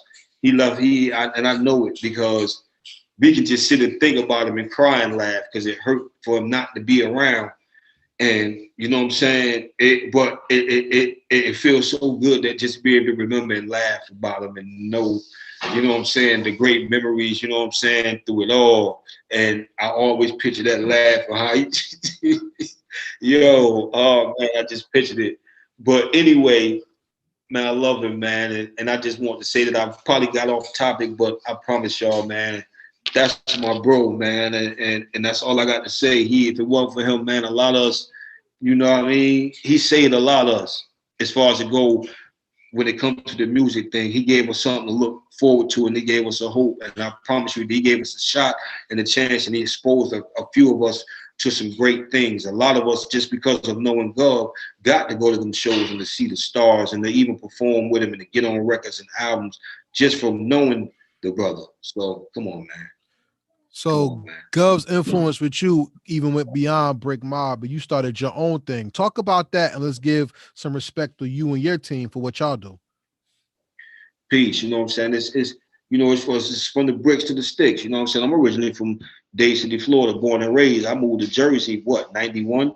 I mean, I said 91, 81. And I was just back and forth. All my dudes from Live Avenue and Mika, they'll tell you I was back and forth from Jersey to Florida all through that time. So I always, like, you know, had the influence of hip hop in my hometown, which is in Dade City, Florida. And you know, at the time, you know what I'm saying, I actually was around Gov and Diezzel. So me being around Gov got me to be around Diezzel. And me watching those two brothers, me seeing how Diezzel dealt with business, then seeing how even after they separated, Gov was able to maintain, do something, go and elevate, generate a check, go out and become even greater beyond what D-Don and the Gov had did already. It showed me that, yo, Freaka, you can do the independent thing too. So I wound up moving down south, back home to Florida, 04. And it took me a few years, but it took me about 6 years, you know, get all things together, stuff I had to deal with. But I started my own label, and my first label was New Life Family Entertainment. You know, and it was popping for a minute, but you know, things happen when you involve streets and a bunch of dumb, you know how it goes. So that I had to let that go. You know what I mean? I went and dealt with the people, restitution and all that, and back out. So 14 come, you know what I mean? Me and my little brother, who had already been trying to set some stuff up since 07, came together, and in 15, we incorporated Luxury Family Entertainment. And we've been pushing that ever since. And it's just one little brother. It's like my son, his name Jay Clips. He's been with me since 2010, you know what I mean? And he from Dade City, Florida, my hometown. That's my artist. That's the first artist I signed next to myself. So we got projects coming, you know what I mean? I just, like I say, I just learned a lot from him. And I'm gonna tell anybody, when you do business, and what I mean by do business, make sure you do business. Is make the great music, but if you're going independent, get everything. Not just you got your LLC and, you know what I mean, or you went and got an attorney, you got a manager. No, get the finance.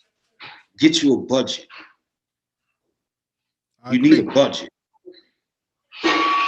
You got to have a, and then also remember, it ain't what you know, it's who you know. And 99.9% of any situation, it's not what you know, it's who you know. You're gonna have to know some things. You're gonna have to know a lot, but trust me, you can know everything in the world, but if you don't know nobody, how you gonna get somewhere to show people what you know? Facts. Because there's people stand by them doors. It's people that stand by the doors. So when you're coming into this, please understand that you got to really be able to maneuver. Freaka, can I ask you a question? Yes, sir. Well, okay, wait. I understand that part of business, but I got a request in the chat. What does strike a pose mean? Strike a pose, motherfucker. Strike a pose, motherfucker.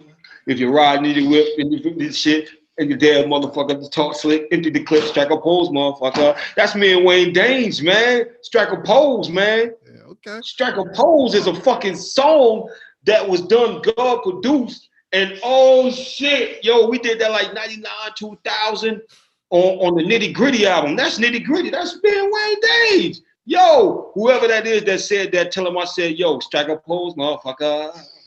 That's Chops. Whoever it is. That's Chops on the check-in. Hey, that's my motherfucker. Hey, yo, Chops beat up, man. I love him to death, man. That's my boy, man. To day one, he been solid with me ever since I know him. Love him like cooked food, steamed shrimp, pasta salad. All right. So everybody out there, unfortunately, our time, this is the longest interview I've ever done, and it was one of the greatest, but our time is being cut short. So please, before we get out of here, I want to play our game with you after you give out your social media. So give everybody your social media, and then we're going to finish out the interview with a fun way. All right, cool. All right, you can check me out on Instagram at Lux_fam_boss. You can catch me on Facebook at Don Alfrico, capital D-O-N, capital A-L-F-R-I-C-O. You know, and I'm here, man. Lux up, you Lux Family Entertainment, Luxury Family Entertainment on YouTube. That's the channel. You can go check that out. You know what I'm saying? Shout out to my brother Pip. Shout out to Jay Clips. You know what I'm saying? From the bricks to the sticks. You know what I mean? Don't forget Riders Inc. Incorporated. We Luxing over here, baby. EA all day. Don't forget that. All right. So with that being said, everyone, make sure you go support this brother. Not only stream. We don't believe in streaming on Heritage Hip Hop. We believe in purchasing. So if he has some music that he's doing, please spend the money, whether it's $1 for a single or $12 for an EP, LP, whatever. Make sure you spend the money, because if the internet goes down today and you didn't buy your music, you don't own your music. You know what I'm saying? And shout out to everybody out there going through some circumstances, like in Texas power went out. So if you were listening to your song and you needed a song to get you through, and you can't listen to your song because you didn't buy it, and the internet's not up, you up shit's creek. So with the artists giving you things that you love and things that may help your mental health, if not your spiritual and emotional health, tell them thank you by spending a dollar for the track. You know what I'm saying? You agree with me? Yes, sir. Yes, sir. Always. Support goes a long way. You know what I mean? For real. And I appreciate it all, because I surely will buy anybody's stuff that's similar. I mean, honestly, so support goes a long way. Real talk. Facts. So with that being said, the second part of my interview on Heritage Hip Hop is called the Rapid Fire Questions. And it looks like Freaka just dropped. Wow. Oh my gosh. All right, everybody. Let's see if he's coming back on. I don't know what's going on right now. God damn. Oh shit. Well, if I don't get him back on, I'd like to thank everybody for spending 2 hours with us on Heritage Hip Hop on YouTube. I'd like to thank everyone. Let me tell him that he dropped.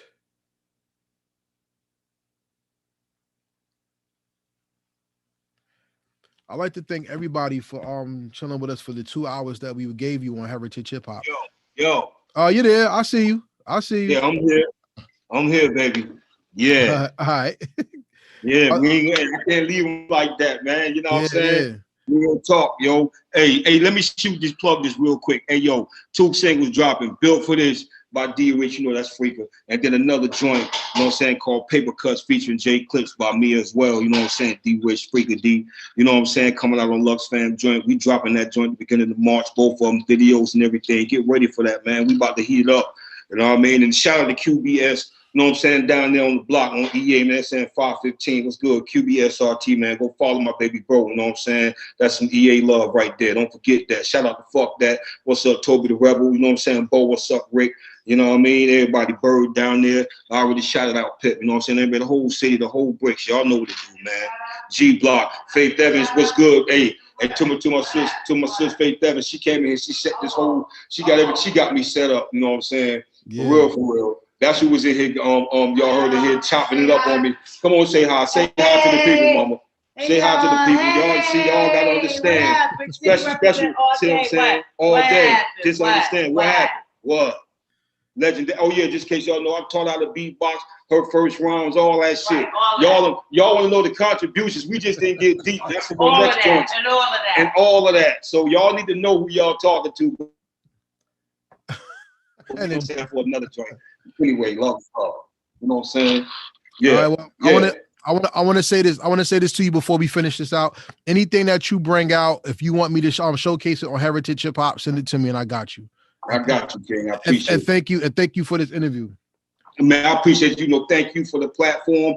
Thank you. Honestly, I promise you. And one more thing I want to say, like I said, rest in peace to my son Pootie. Rest in peace to brother Gov Mattic. You know what I'm saying? Yo, shout out to Diezzel Don. Thank you, big bro. Hey, Runt, love. Danes, love. Swanee, love. Number 9, my nigga. 4-5, my dudes, the whole Boom Squad, all y'all. You know what I'm saying? Look, Mook Wonder.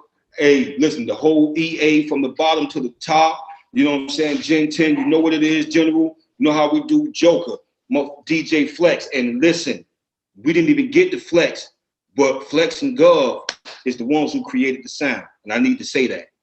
All right. They were the ones that created, them two started that production shit together and things of that nature. And they was DJing, and that's where we used to meet up at. That's why I keep saying welcome to South Harrison. That's who's doing production and got my shit popping right now. I still deal with Newark, Jersey production. So DJ Flex, Martin Robinson, that's my producer. I did forget you, brother. The questions just didn't really lead that way, but I'm going to put you in there. Shout out to my brother. Real talk. You know what I'm saying? He was there from the beginning. Shout out to 2 p.m., man. Tame One, you know what I'm saying? The Artifacts, Big Joker, you know what I'm saying? Everybody, Rip Mugs, all y'all brothers, you know what I'm saying? The whole Grumman Avenue, G Block from the bottom to the top.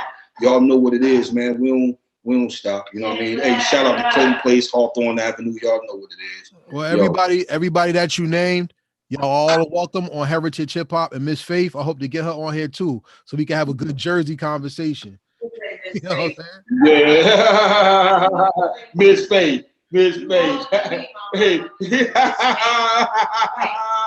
How did I become Miss Faith? Miss Faith? It's respect. It's respect. I was always told you honor a lady with a title, not just her name. That's all. Well, okay, thank you, sir. So with that being said, let's finish off with the rapid fire questions. The rapid fire questions are not yes, no questions. These are questions that talk about your depth of hip hop knowledge and the place that you come from. So with the first question, I want to ask you this. Who was the most important group to come out of Jersey that represented hip hop the best, in your opinion? Group that came out of Jersey? Yeah. That's like what I mean, like out, that made it out? No, period.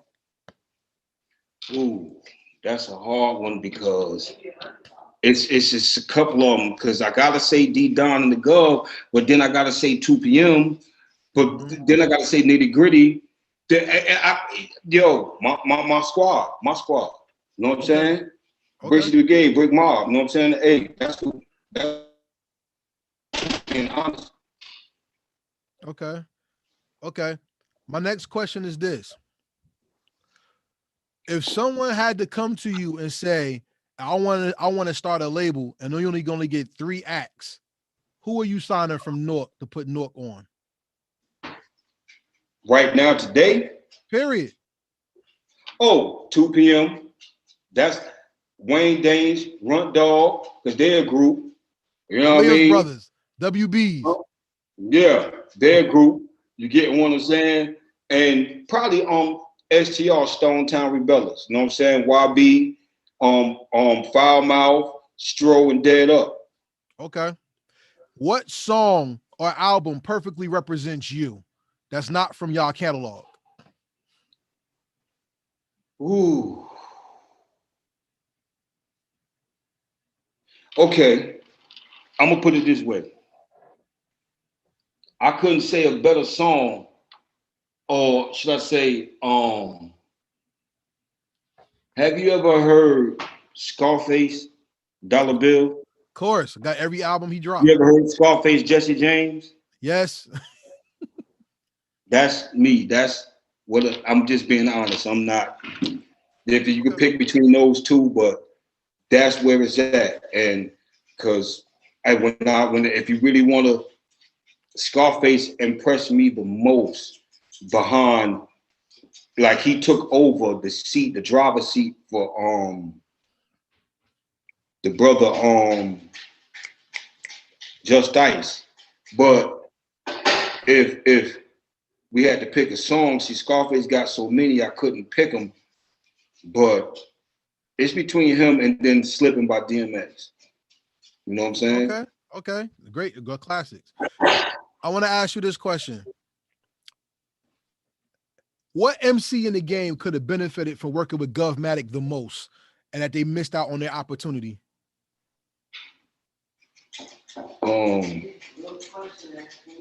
Honestly, that could have really did it. I don't know what happened as far as business-wise, but everybody. And I know DBG, me, Dange, Runt. I'm talking about the really big to do it. DBG, I would say it was DBG and Runt being able to really work hand in hand with God and really do it. It would be between, Def Baby Girls, which is Roz and Kim, Roz Noble and Kim Sermon and Runt Dog, because they was right, like, me listening, I had never heard no females like Roz and Kim, ever. I don't care who they are. I had never heard two females. Oh my fucking gosh, yo. And I'm glad you brought that up, because I gotta say it, they were doper than their brothers, period. Hands up, down, left, right. So them two, them and Runt, because Runt deserved it. I promise you, to this day, I still say it. You don't, boy, listen. Lux fan, baby, that's all I'm gonna tell you. You know what I'm saying? No soldier should be left behind, because brothers, them two. That's all I gotta say about that. I got two what if questions for you. Mm-hmm. I asked this on a level of respect first. What if Tretch and Redman did Uptown Anthem, the remix, for the state of Jersey? What would that have done for the state, if not Brick City and East Orange, hip hop wise, as you've seen it? First of all, that would bridge the true gap, because people want to act like we all got along. It was the time when none of us got along, so it was a competition. That would have joint things. That would have brought a lot of peace to a lot of neighborhoods. That would have brought a lot of unity to a lot of areas. That would have brought a lot of different states and different cities in the Hudson and the Essex County and Union County areas together, because them brothers was affiliated with people from all over, male and female. So that right there would have solidified, that would have showed that we all could really work together without being competitive. And because Tretch, like, I'm gonna tell you, like, I wasn't like a real great Naughty fan. I couldn't verbatim anything, but Tretch was dope as fuck to me, as far as to go on a lot of songs on like certain verses I heard. And then, with Red, Red just was Red. He was dope. I mean, not was, but they dope MCs. So to see them two come together and do that from up the hill and down the hill, even though they was both on the same side of Newark, but like, Tretch was in East Orange and Red was like right down the hill, but like just a couple of blocks over from them. The point is that still was that divide between the Newark and East Orange thing. Okay. So to see that come together, that would have been something. That would have been spectacular, being honest. Even right now, if they did a joint, it'd be the shit, whether people know it or not. I agree. So let me ask you this question.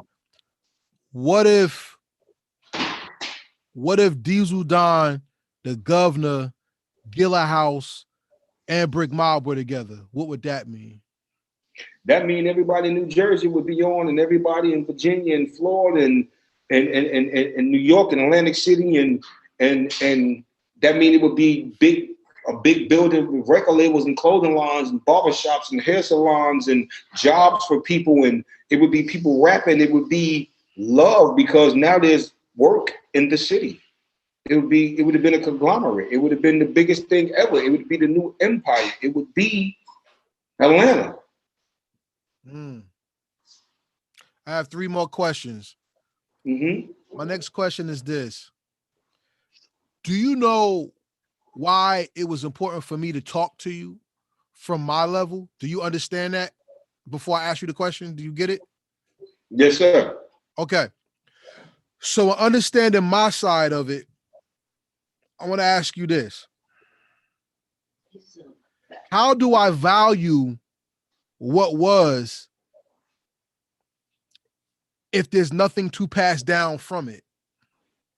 We have to chase for stories and we still don't have the music. So how do we put a value on these things so that they're not just urban legends? How do we keep them what they are so that we can pass this on and people could get better from the experiences that were had before? Okay, now this is a jewel, and I'm happy you asked that because this is something I'm gonna say, and I don't think anyone else has recommended this, so this is what I recommend. And this is Freaka. This is what I'm good at. This is another contribution this is how I contribute all the time. First thing, brother, is you need to get with Diezzel Don, Sig Knock, Big GL, which is Get Loose, G Smoke from 2 p.m., Haas and Sev, or either Sev, you understand what I'm saying? From Time to Grind. I'm naming, you need to get with all the brothers. You need to get with Mitty, that, you know what I'm saying, that was running the thing off of Clinton Avenue. You need to get with all these brothers that was the head of your man's Grumpy. And all the archives need to come out, what they're willing to, you know what I'm saying, contribute to give the history up to Jersey. And y'all come together with a pack and you do what you need to do with Tame One, with the Red, with the Tretch, you know what I'm saying, with the with Wise Intelligent, with the Latifah, you know what I'm saying, with the Simple E, with the Redhead Kingpin, the God Lock him Shabazz, peace brother, I did not forget you, with the Chill Rob G, rest in peace to Apache, his people. You get what they, and you build it, and to where, because everybody want to have an interest because they know it's going to make $1.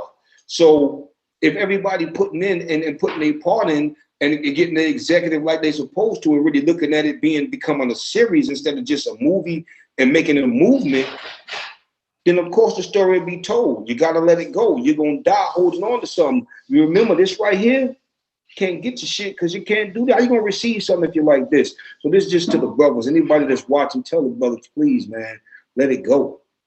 Facts. Just come together, man. Come together. Okay. Strippers and loyalty. Strippers and loyalty, not in numbers. Remember that. Word. My next question is me and you are gonna agree with this. I think I'm biased. I say Jersey hip hop is the best hip hop in the world. Yeah. But yeah. I think Brooklyn beats Newark for one reason. Why? Brooklyn MCs were able to come together and make a hit record, not being egotistical. So we had Crooklyn Dodgers 1, we had Crooklyn Dodgers 2, and it was a third one made by Ninth Wonder. And I want to ask you, if you could make a Crooklyn Dodgers record of Newark MCs, what would be your 3 MCs and who would produce the track? Well, honestly, I would put on the production, first of all, to build the track. I will put Gov Mattic and DJ Flex together. Okay. For production. Mm-hmm. That's it. I don't fuck everybody else. I don't need y'all. I ain't lying. That's the only 2 I need. All right. MC wise, see, it's just, you said I gotta have 3. Just 3. All right. That's deep because I know some dope brothers. I grab Joker. I grab Big Joker. Mm-hmm.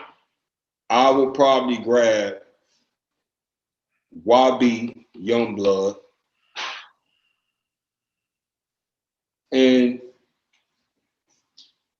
Runt Dog. I probably either him or that's probably the three. Being because the reason I would pick Joker because he represents a different side of things. He dope as fuck. His style is different. I would pick YB because he represents a different side of things. He dope as fuck and he's the youngest out the crew. And he's telling the young car thief story of the knucklehead on the block. Joker is telling the corporate story, college graduate, thug, corporate thug story. Runt, y'all already know. So, them would be my three as far as it goes just immediately. You know what I'm saying? Or I can go with Trench Coat because I can see that's what I'm trying to tell you. I got to do this again. Trench Coat, Wayne Danes, and Tame One. Okay. You know. And Gov Mattic and DJ Flex are still on the beat, no matter what. Yeah, ain't nobody else getting on the beat with them two. All right. To everybody out there watching, we thank you for watching our presentation tonight and know that Heritage Hip Hop is built on not only who we are, but us telling our stories because no one's going to tell our history better than us. So if you know any of these MCs who are considered old school, legends or whatever, up to the rappers coming out today, our platform is built on us telling our stories because if we cannot connect to the people, how could they ever connect to you and want to listen to your music or care that you have music out? You're right. Let me ask you a question though, brother. What's up, bro? What's up? The whole conversation, like the interview, who was you looking at talking to over your left shoulder? When I look this way? No, the or that way. Yeah, it's the all other way. This going like this? That's all equipment. What person is that? You know what I'm saying? This is equipment. What person is that that's over that left shoulder? Now see you the screen up front. Look, this that bullshit. Hold up, wait a minute. No, don't freeze on me. Yo, hold up. Wait a minute. You're fine. I just can't see you. Your screen's froze. You laughing? Hello? I'm here. Hello? I'm here. You can't hear me? Hello? Yeah. Wait. Can you hear me? Yes.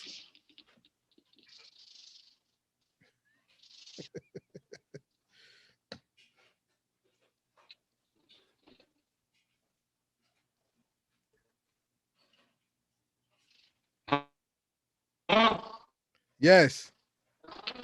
Wait a minute. Hold up. Wait a minute.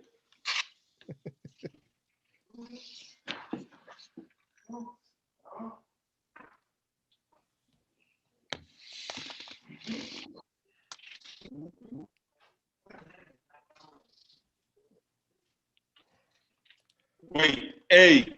What's up?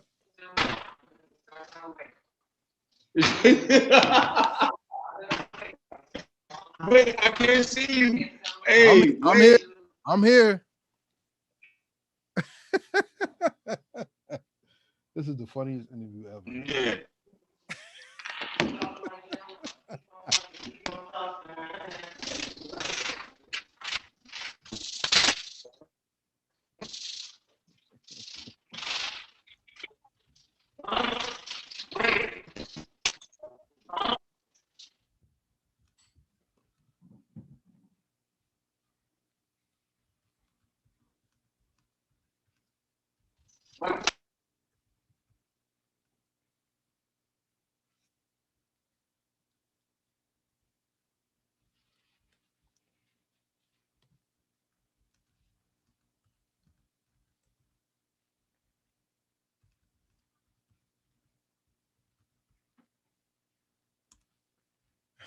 All right, everybody. If you're still there with me, this is one of the funniest interviews I ever had in my life, and I'm enjoying every little bit of it.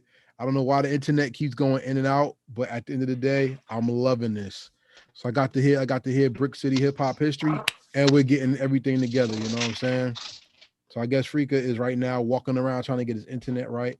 To everybody out there who's chipped in on the post in the live chat, thank you so much for being with us from 7 o'clock to almost 9:30. This is special for me. I hope it was special for you as well. Please hit the like button, share this, subscribe, and even tomorrow, you know, people who have not seen this, tell them to go check this out. Sit down, and while they cleaning their house or folding laundry or something, tell them, here, yo, you got to come here and make it happen. Shout out to G Smoke. Shout out to Bo Extra. Be Extra, sorry, Bo Extra. Shout out to Mook Johnson. Thank you for tuning in. Shout out to The Savior. New songs out right now on Spotify. Shout out to Corey T, Tone Still, Kent Andrews. Shout out to you. Shout out to Freaka, DJ Storm, the best DJ. I think I said Tone Still, HF Graphics, La Omalao, DJ Rick G, Savage Jump Track. Shout out to you, bro. Shout out to, let's see, so many of y'all chimed in. I appreciate every single one of y'all. Sun Su, shout out to you. Shout out to, like I said, Shot Cobang, DJ Seg One. Shout out to you. Boom Squad X7 Studios. Shout out to y'all. My man, Maka Pace Emet. Thank you very much. Shout out to, oh my gosh, there's so many folks. Jersey Perp, new generation of MCs, 1970 hip hop platoon the company. Queen Coley, shout out to you and thank you very much for chiming in. I mean, y'all helped make this one of the best lives ever. Period. Thank you so much. And while Freaka's trying to get his camera back together, I just want to say thank y'all for just making this night. Deacon Frost, salute. I forgot if I didn't say your name. I'm just so happy that we got to do this. And I'm super happy that I'm getting to talk to someone who could not only bring New Jersey hip hop history to the forefront, but we could celebrate one of our best and our fallen in the same way. So thank you very much. Make sure you hit the like, make sure you share, and make sure you subscribe. I see Freaka moving in 2 different pictures. We want to see what we doing. All right. We're still waiting for him to jump on. He wanted to ask me a question. I'm trying to give him an opportunity to ask his question so we can ask him his final question of this interview. And the question I'm going to ask him is the most important question of the first interview, which means all of you who are chiming in, if you want to get on Heritage Hip Hop, please hit me. You could DM me on Instagram. My Instagram handle is @Heritage Hip Hop. So you can hit me there and we could talk. You know what I'm saying? While he's still working that out. Once again, shout out to everybody on the check-in.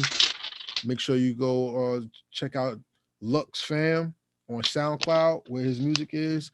Check out Chops the Savior on Spotify. Check out my man Sun Su and his people at their clothing store. God is Great in Livingston Mall. Get you some apparel, support the movement. You can support Heritage Hip Hop as well by going to our website, www.heritagehiphop.com. We have merch you could buy, Jersey hip hop merch with my logo. We have new things coming. We have a New Jersey hip hop shirt with the Run DMC type logo. Buy you a shirt and support. You know what I'm saying? Freaka calling me on the phone, y'all. Hold on for 1 second.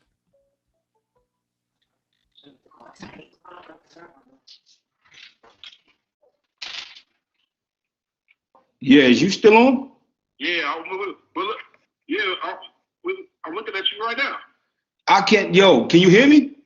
Yeah, I was on the computer and on the phone. You got me on speaker. All right. Okay, that's what's up. Cool. All right, I just wanted to make sure. So as long as I can't see y'all, but y'all can see me. Now I can't hear shit you saying on the computer, but you can see me, you can hear me.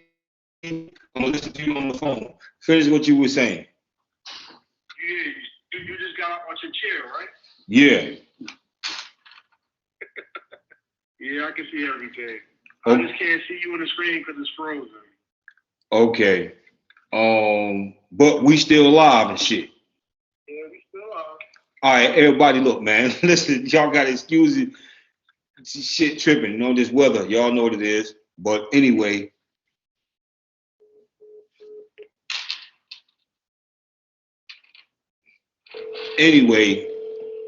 I can't hear the brother Karev. This stuff is tripping. I'm trying to figure this out. Hold on.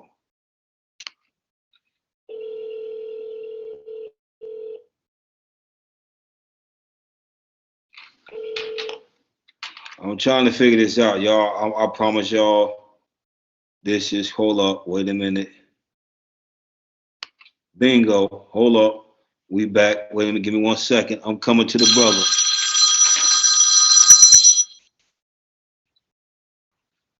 Yes, sir. That's you right there on the computer. I can see. Okay. Okay, we good then. All right. Y'all might go. All right, but I can't hear you. Can you hear me on the computer now? Yeah, I can hear you now. Okay, cool. All right. All right, cool. Yeah, I can hear you. Yeah. Yeah, man, we're gonna make it happen. Like I said, this is the best interview ever, yo. Yo. This is the first time it's ever happened, and this is great. Hey, So yo, you asked me who I was talking to on this side of the screen over here. Yeah, over your left shoulder. That's everybody coming in the room asking me to open up jars and stuff. I'm talking to you on the phone. So I'm cracking garlic and I'm cracking barbecue sauce jars and all that. That's all that is. Yeah, nah. Hey, it's all great. All I'm gonna tell you is, brother, I appreciate the interview. I promise you I do. I really sit back, you know, and I reflect on it. I'm gonna just get this out to Newark, and I'm gonna say this. And I want everybody to understand this. It was a time when we prided ourselves in being the dopest MCs, the baddest motherfuckers. But one mistake we made was making everybody scared of us. We whooped everybody's ass that came to Newark, no matter who they was, your favorite rapper or singer. We can get our hands on. We gonna drag the shit out of them and take what we could from them. You know what it was, and I'm not saying that it was just us doing it, but it was Newark, it was Jersey, it was no matter where you went, you get your ass whooped when you came from out of town. And it's sad to say that, you know, now we're known as one of the most feared places. You know, people don't want to come. Right. And we prided ourselves in that. So we have to change a lot, because now, being honest, it's sad when the dudes that was doing that are now, that was doing it back then, are now looking at it like, man, look at the kids. They crazy as hell. We weren't killing each other 15, 16, knocking each other. But look what that transpired into is what I'm saying. Mm-hmm.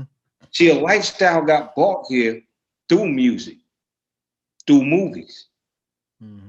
That at one time was deemed as being country. I don't disrespect no sides, no nothing. What I'm saying is, if it's eradicating and eliminating the babies, our kids, their friends, our friends' children, our nephews and nieces and little cousins and godchildren, all that, think about it. Just take time to think about it. We've become America's most hated, not wanted, and that's not good. Mm-hmm. When it comes to the music industry, because for some reason, we can't get a blind, we can't get a play, we can't catch our vibe. Mm-hmm. We can't catch our wave. No man want parlay with us. No man want par with us. You see? A man tell you, no watch no face, I'm going on by your business. Move, go on. Ease off. You know, they brush you. You know what I mean? Just go on. Move your bum off. And that's not good. Or if you're around them, you're a worker. They using you up until you can't be used no more. Even though we the dopest. But we don't get the chance to show the world that, because we've become so violent, so terrifying, so evil, so angry, so upset with our situation. I do everything I do for a reason. I have children, so I have to make sure they straight first. But trust me, and trust and believe, any situation I get, I have a list of people that I already know I got to help. I got to help, not I want to help. And then I have a list of people I want to help. So if everybody think like that and just stick to it, it's like having a checklist.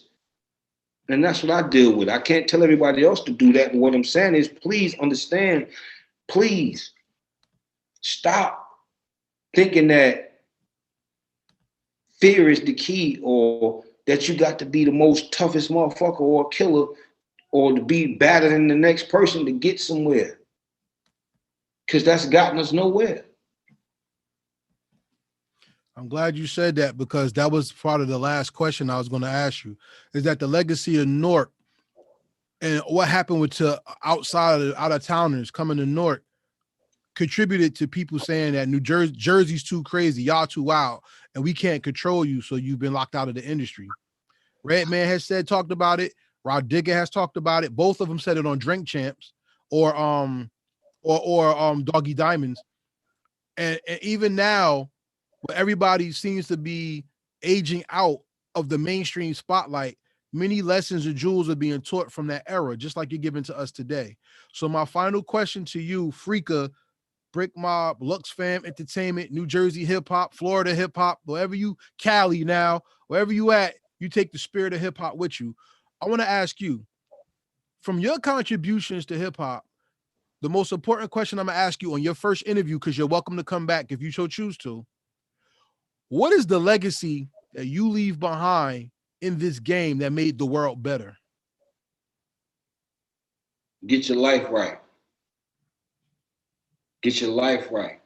Young man, young man. Have respect for yourself. Respect yourself. Learn to love yourself. All I want to do is teach my young men to be men.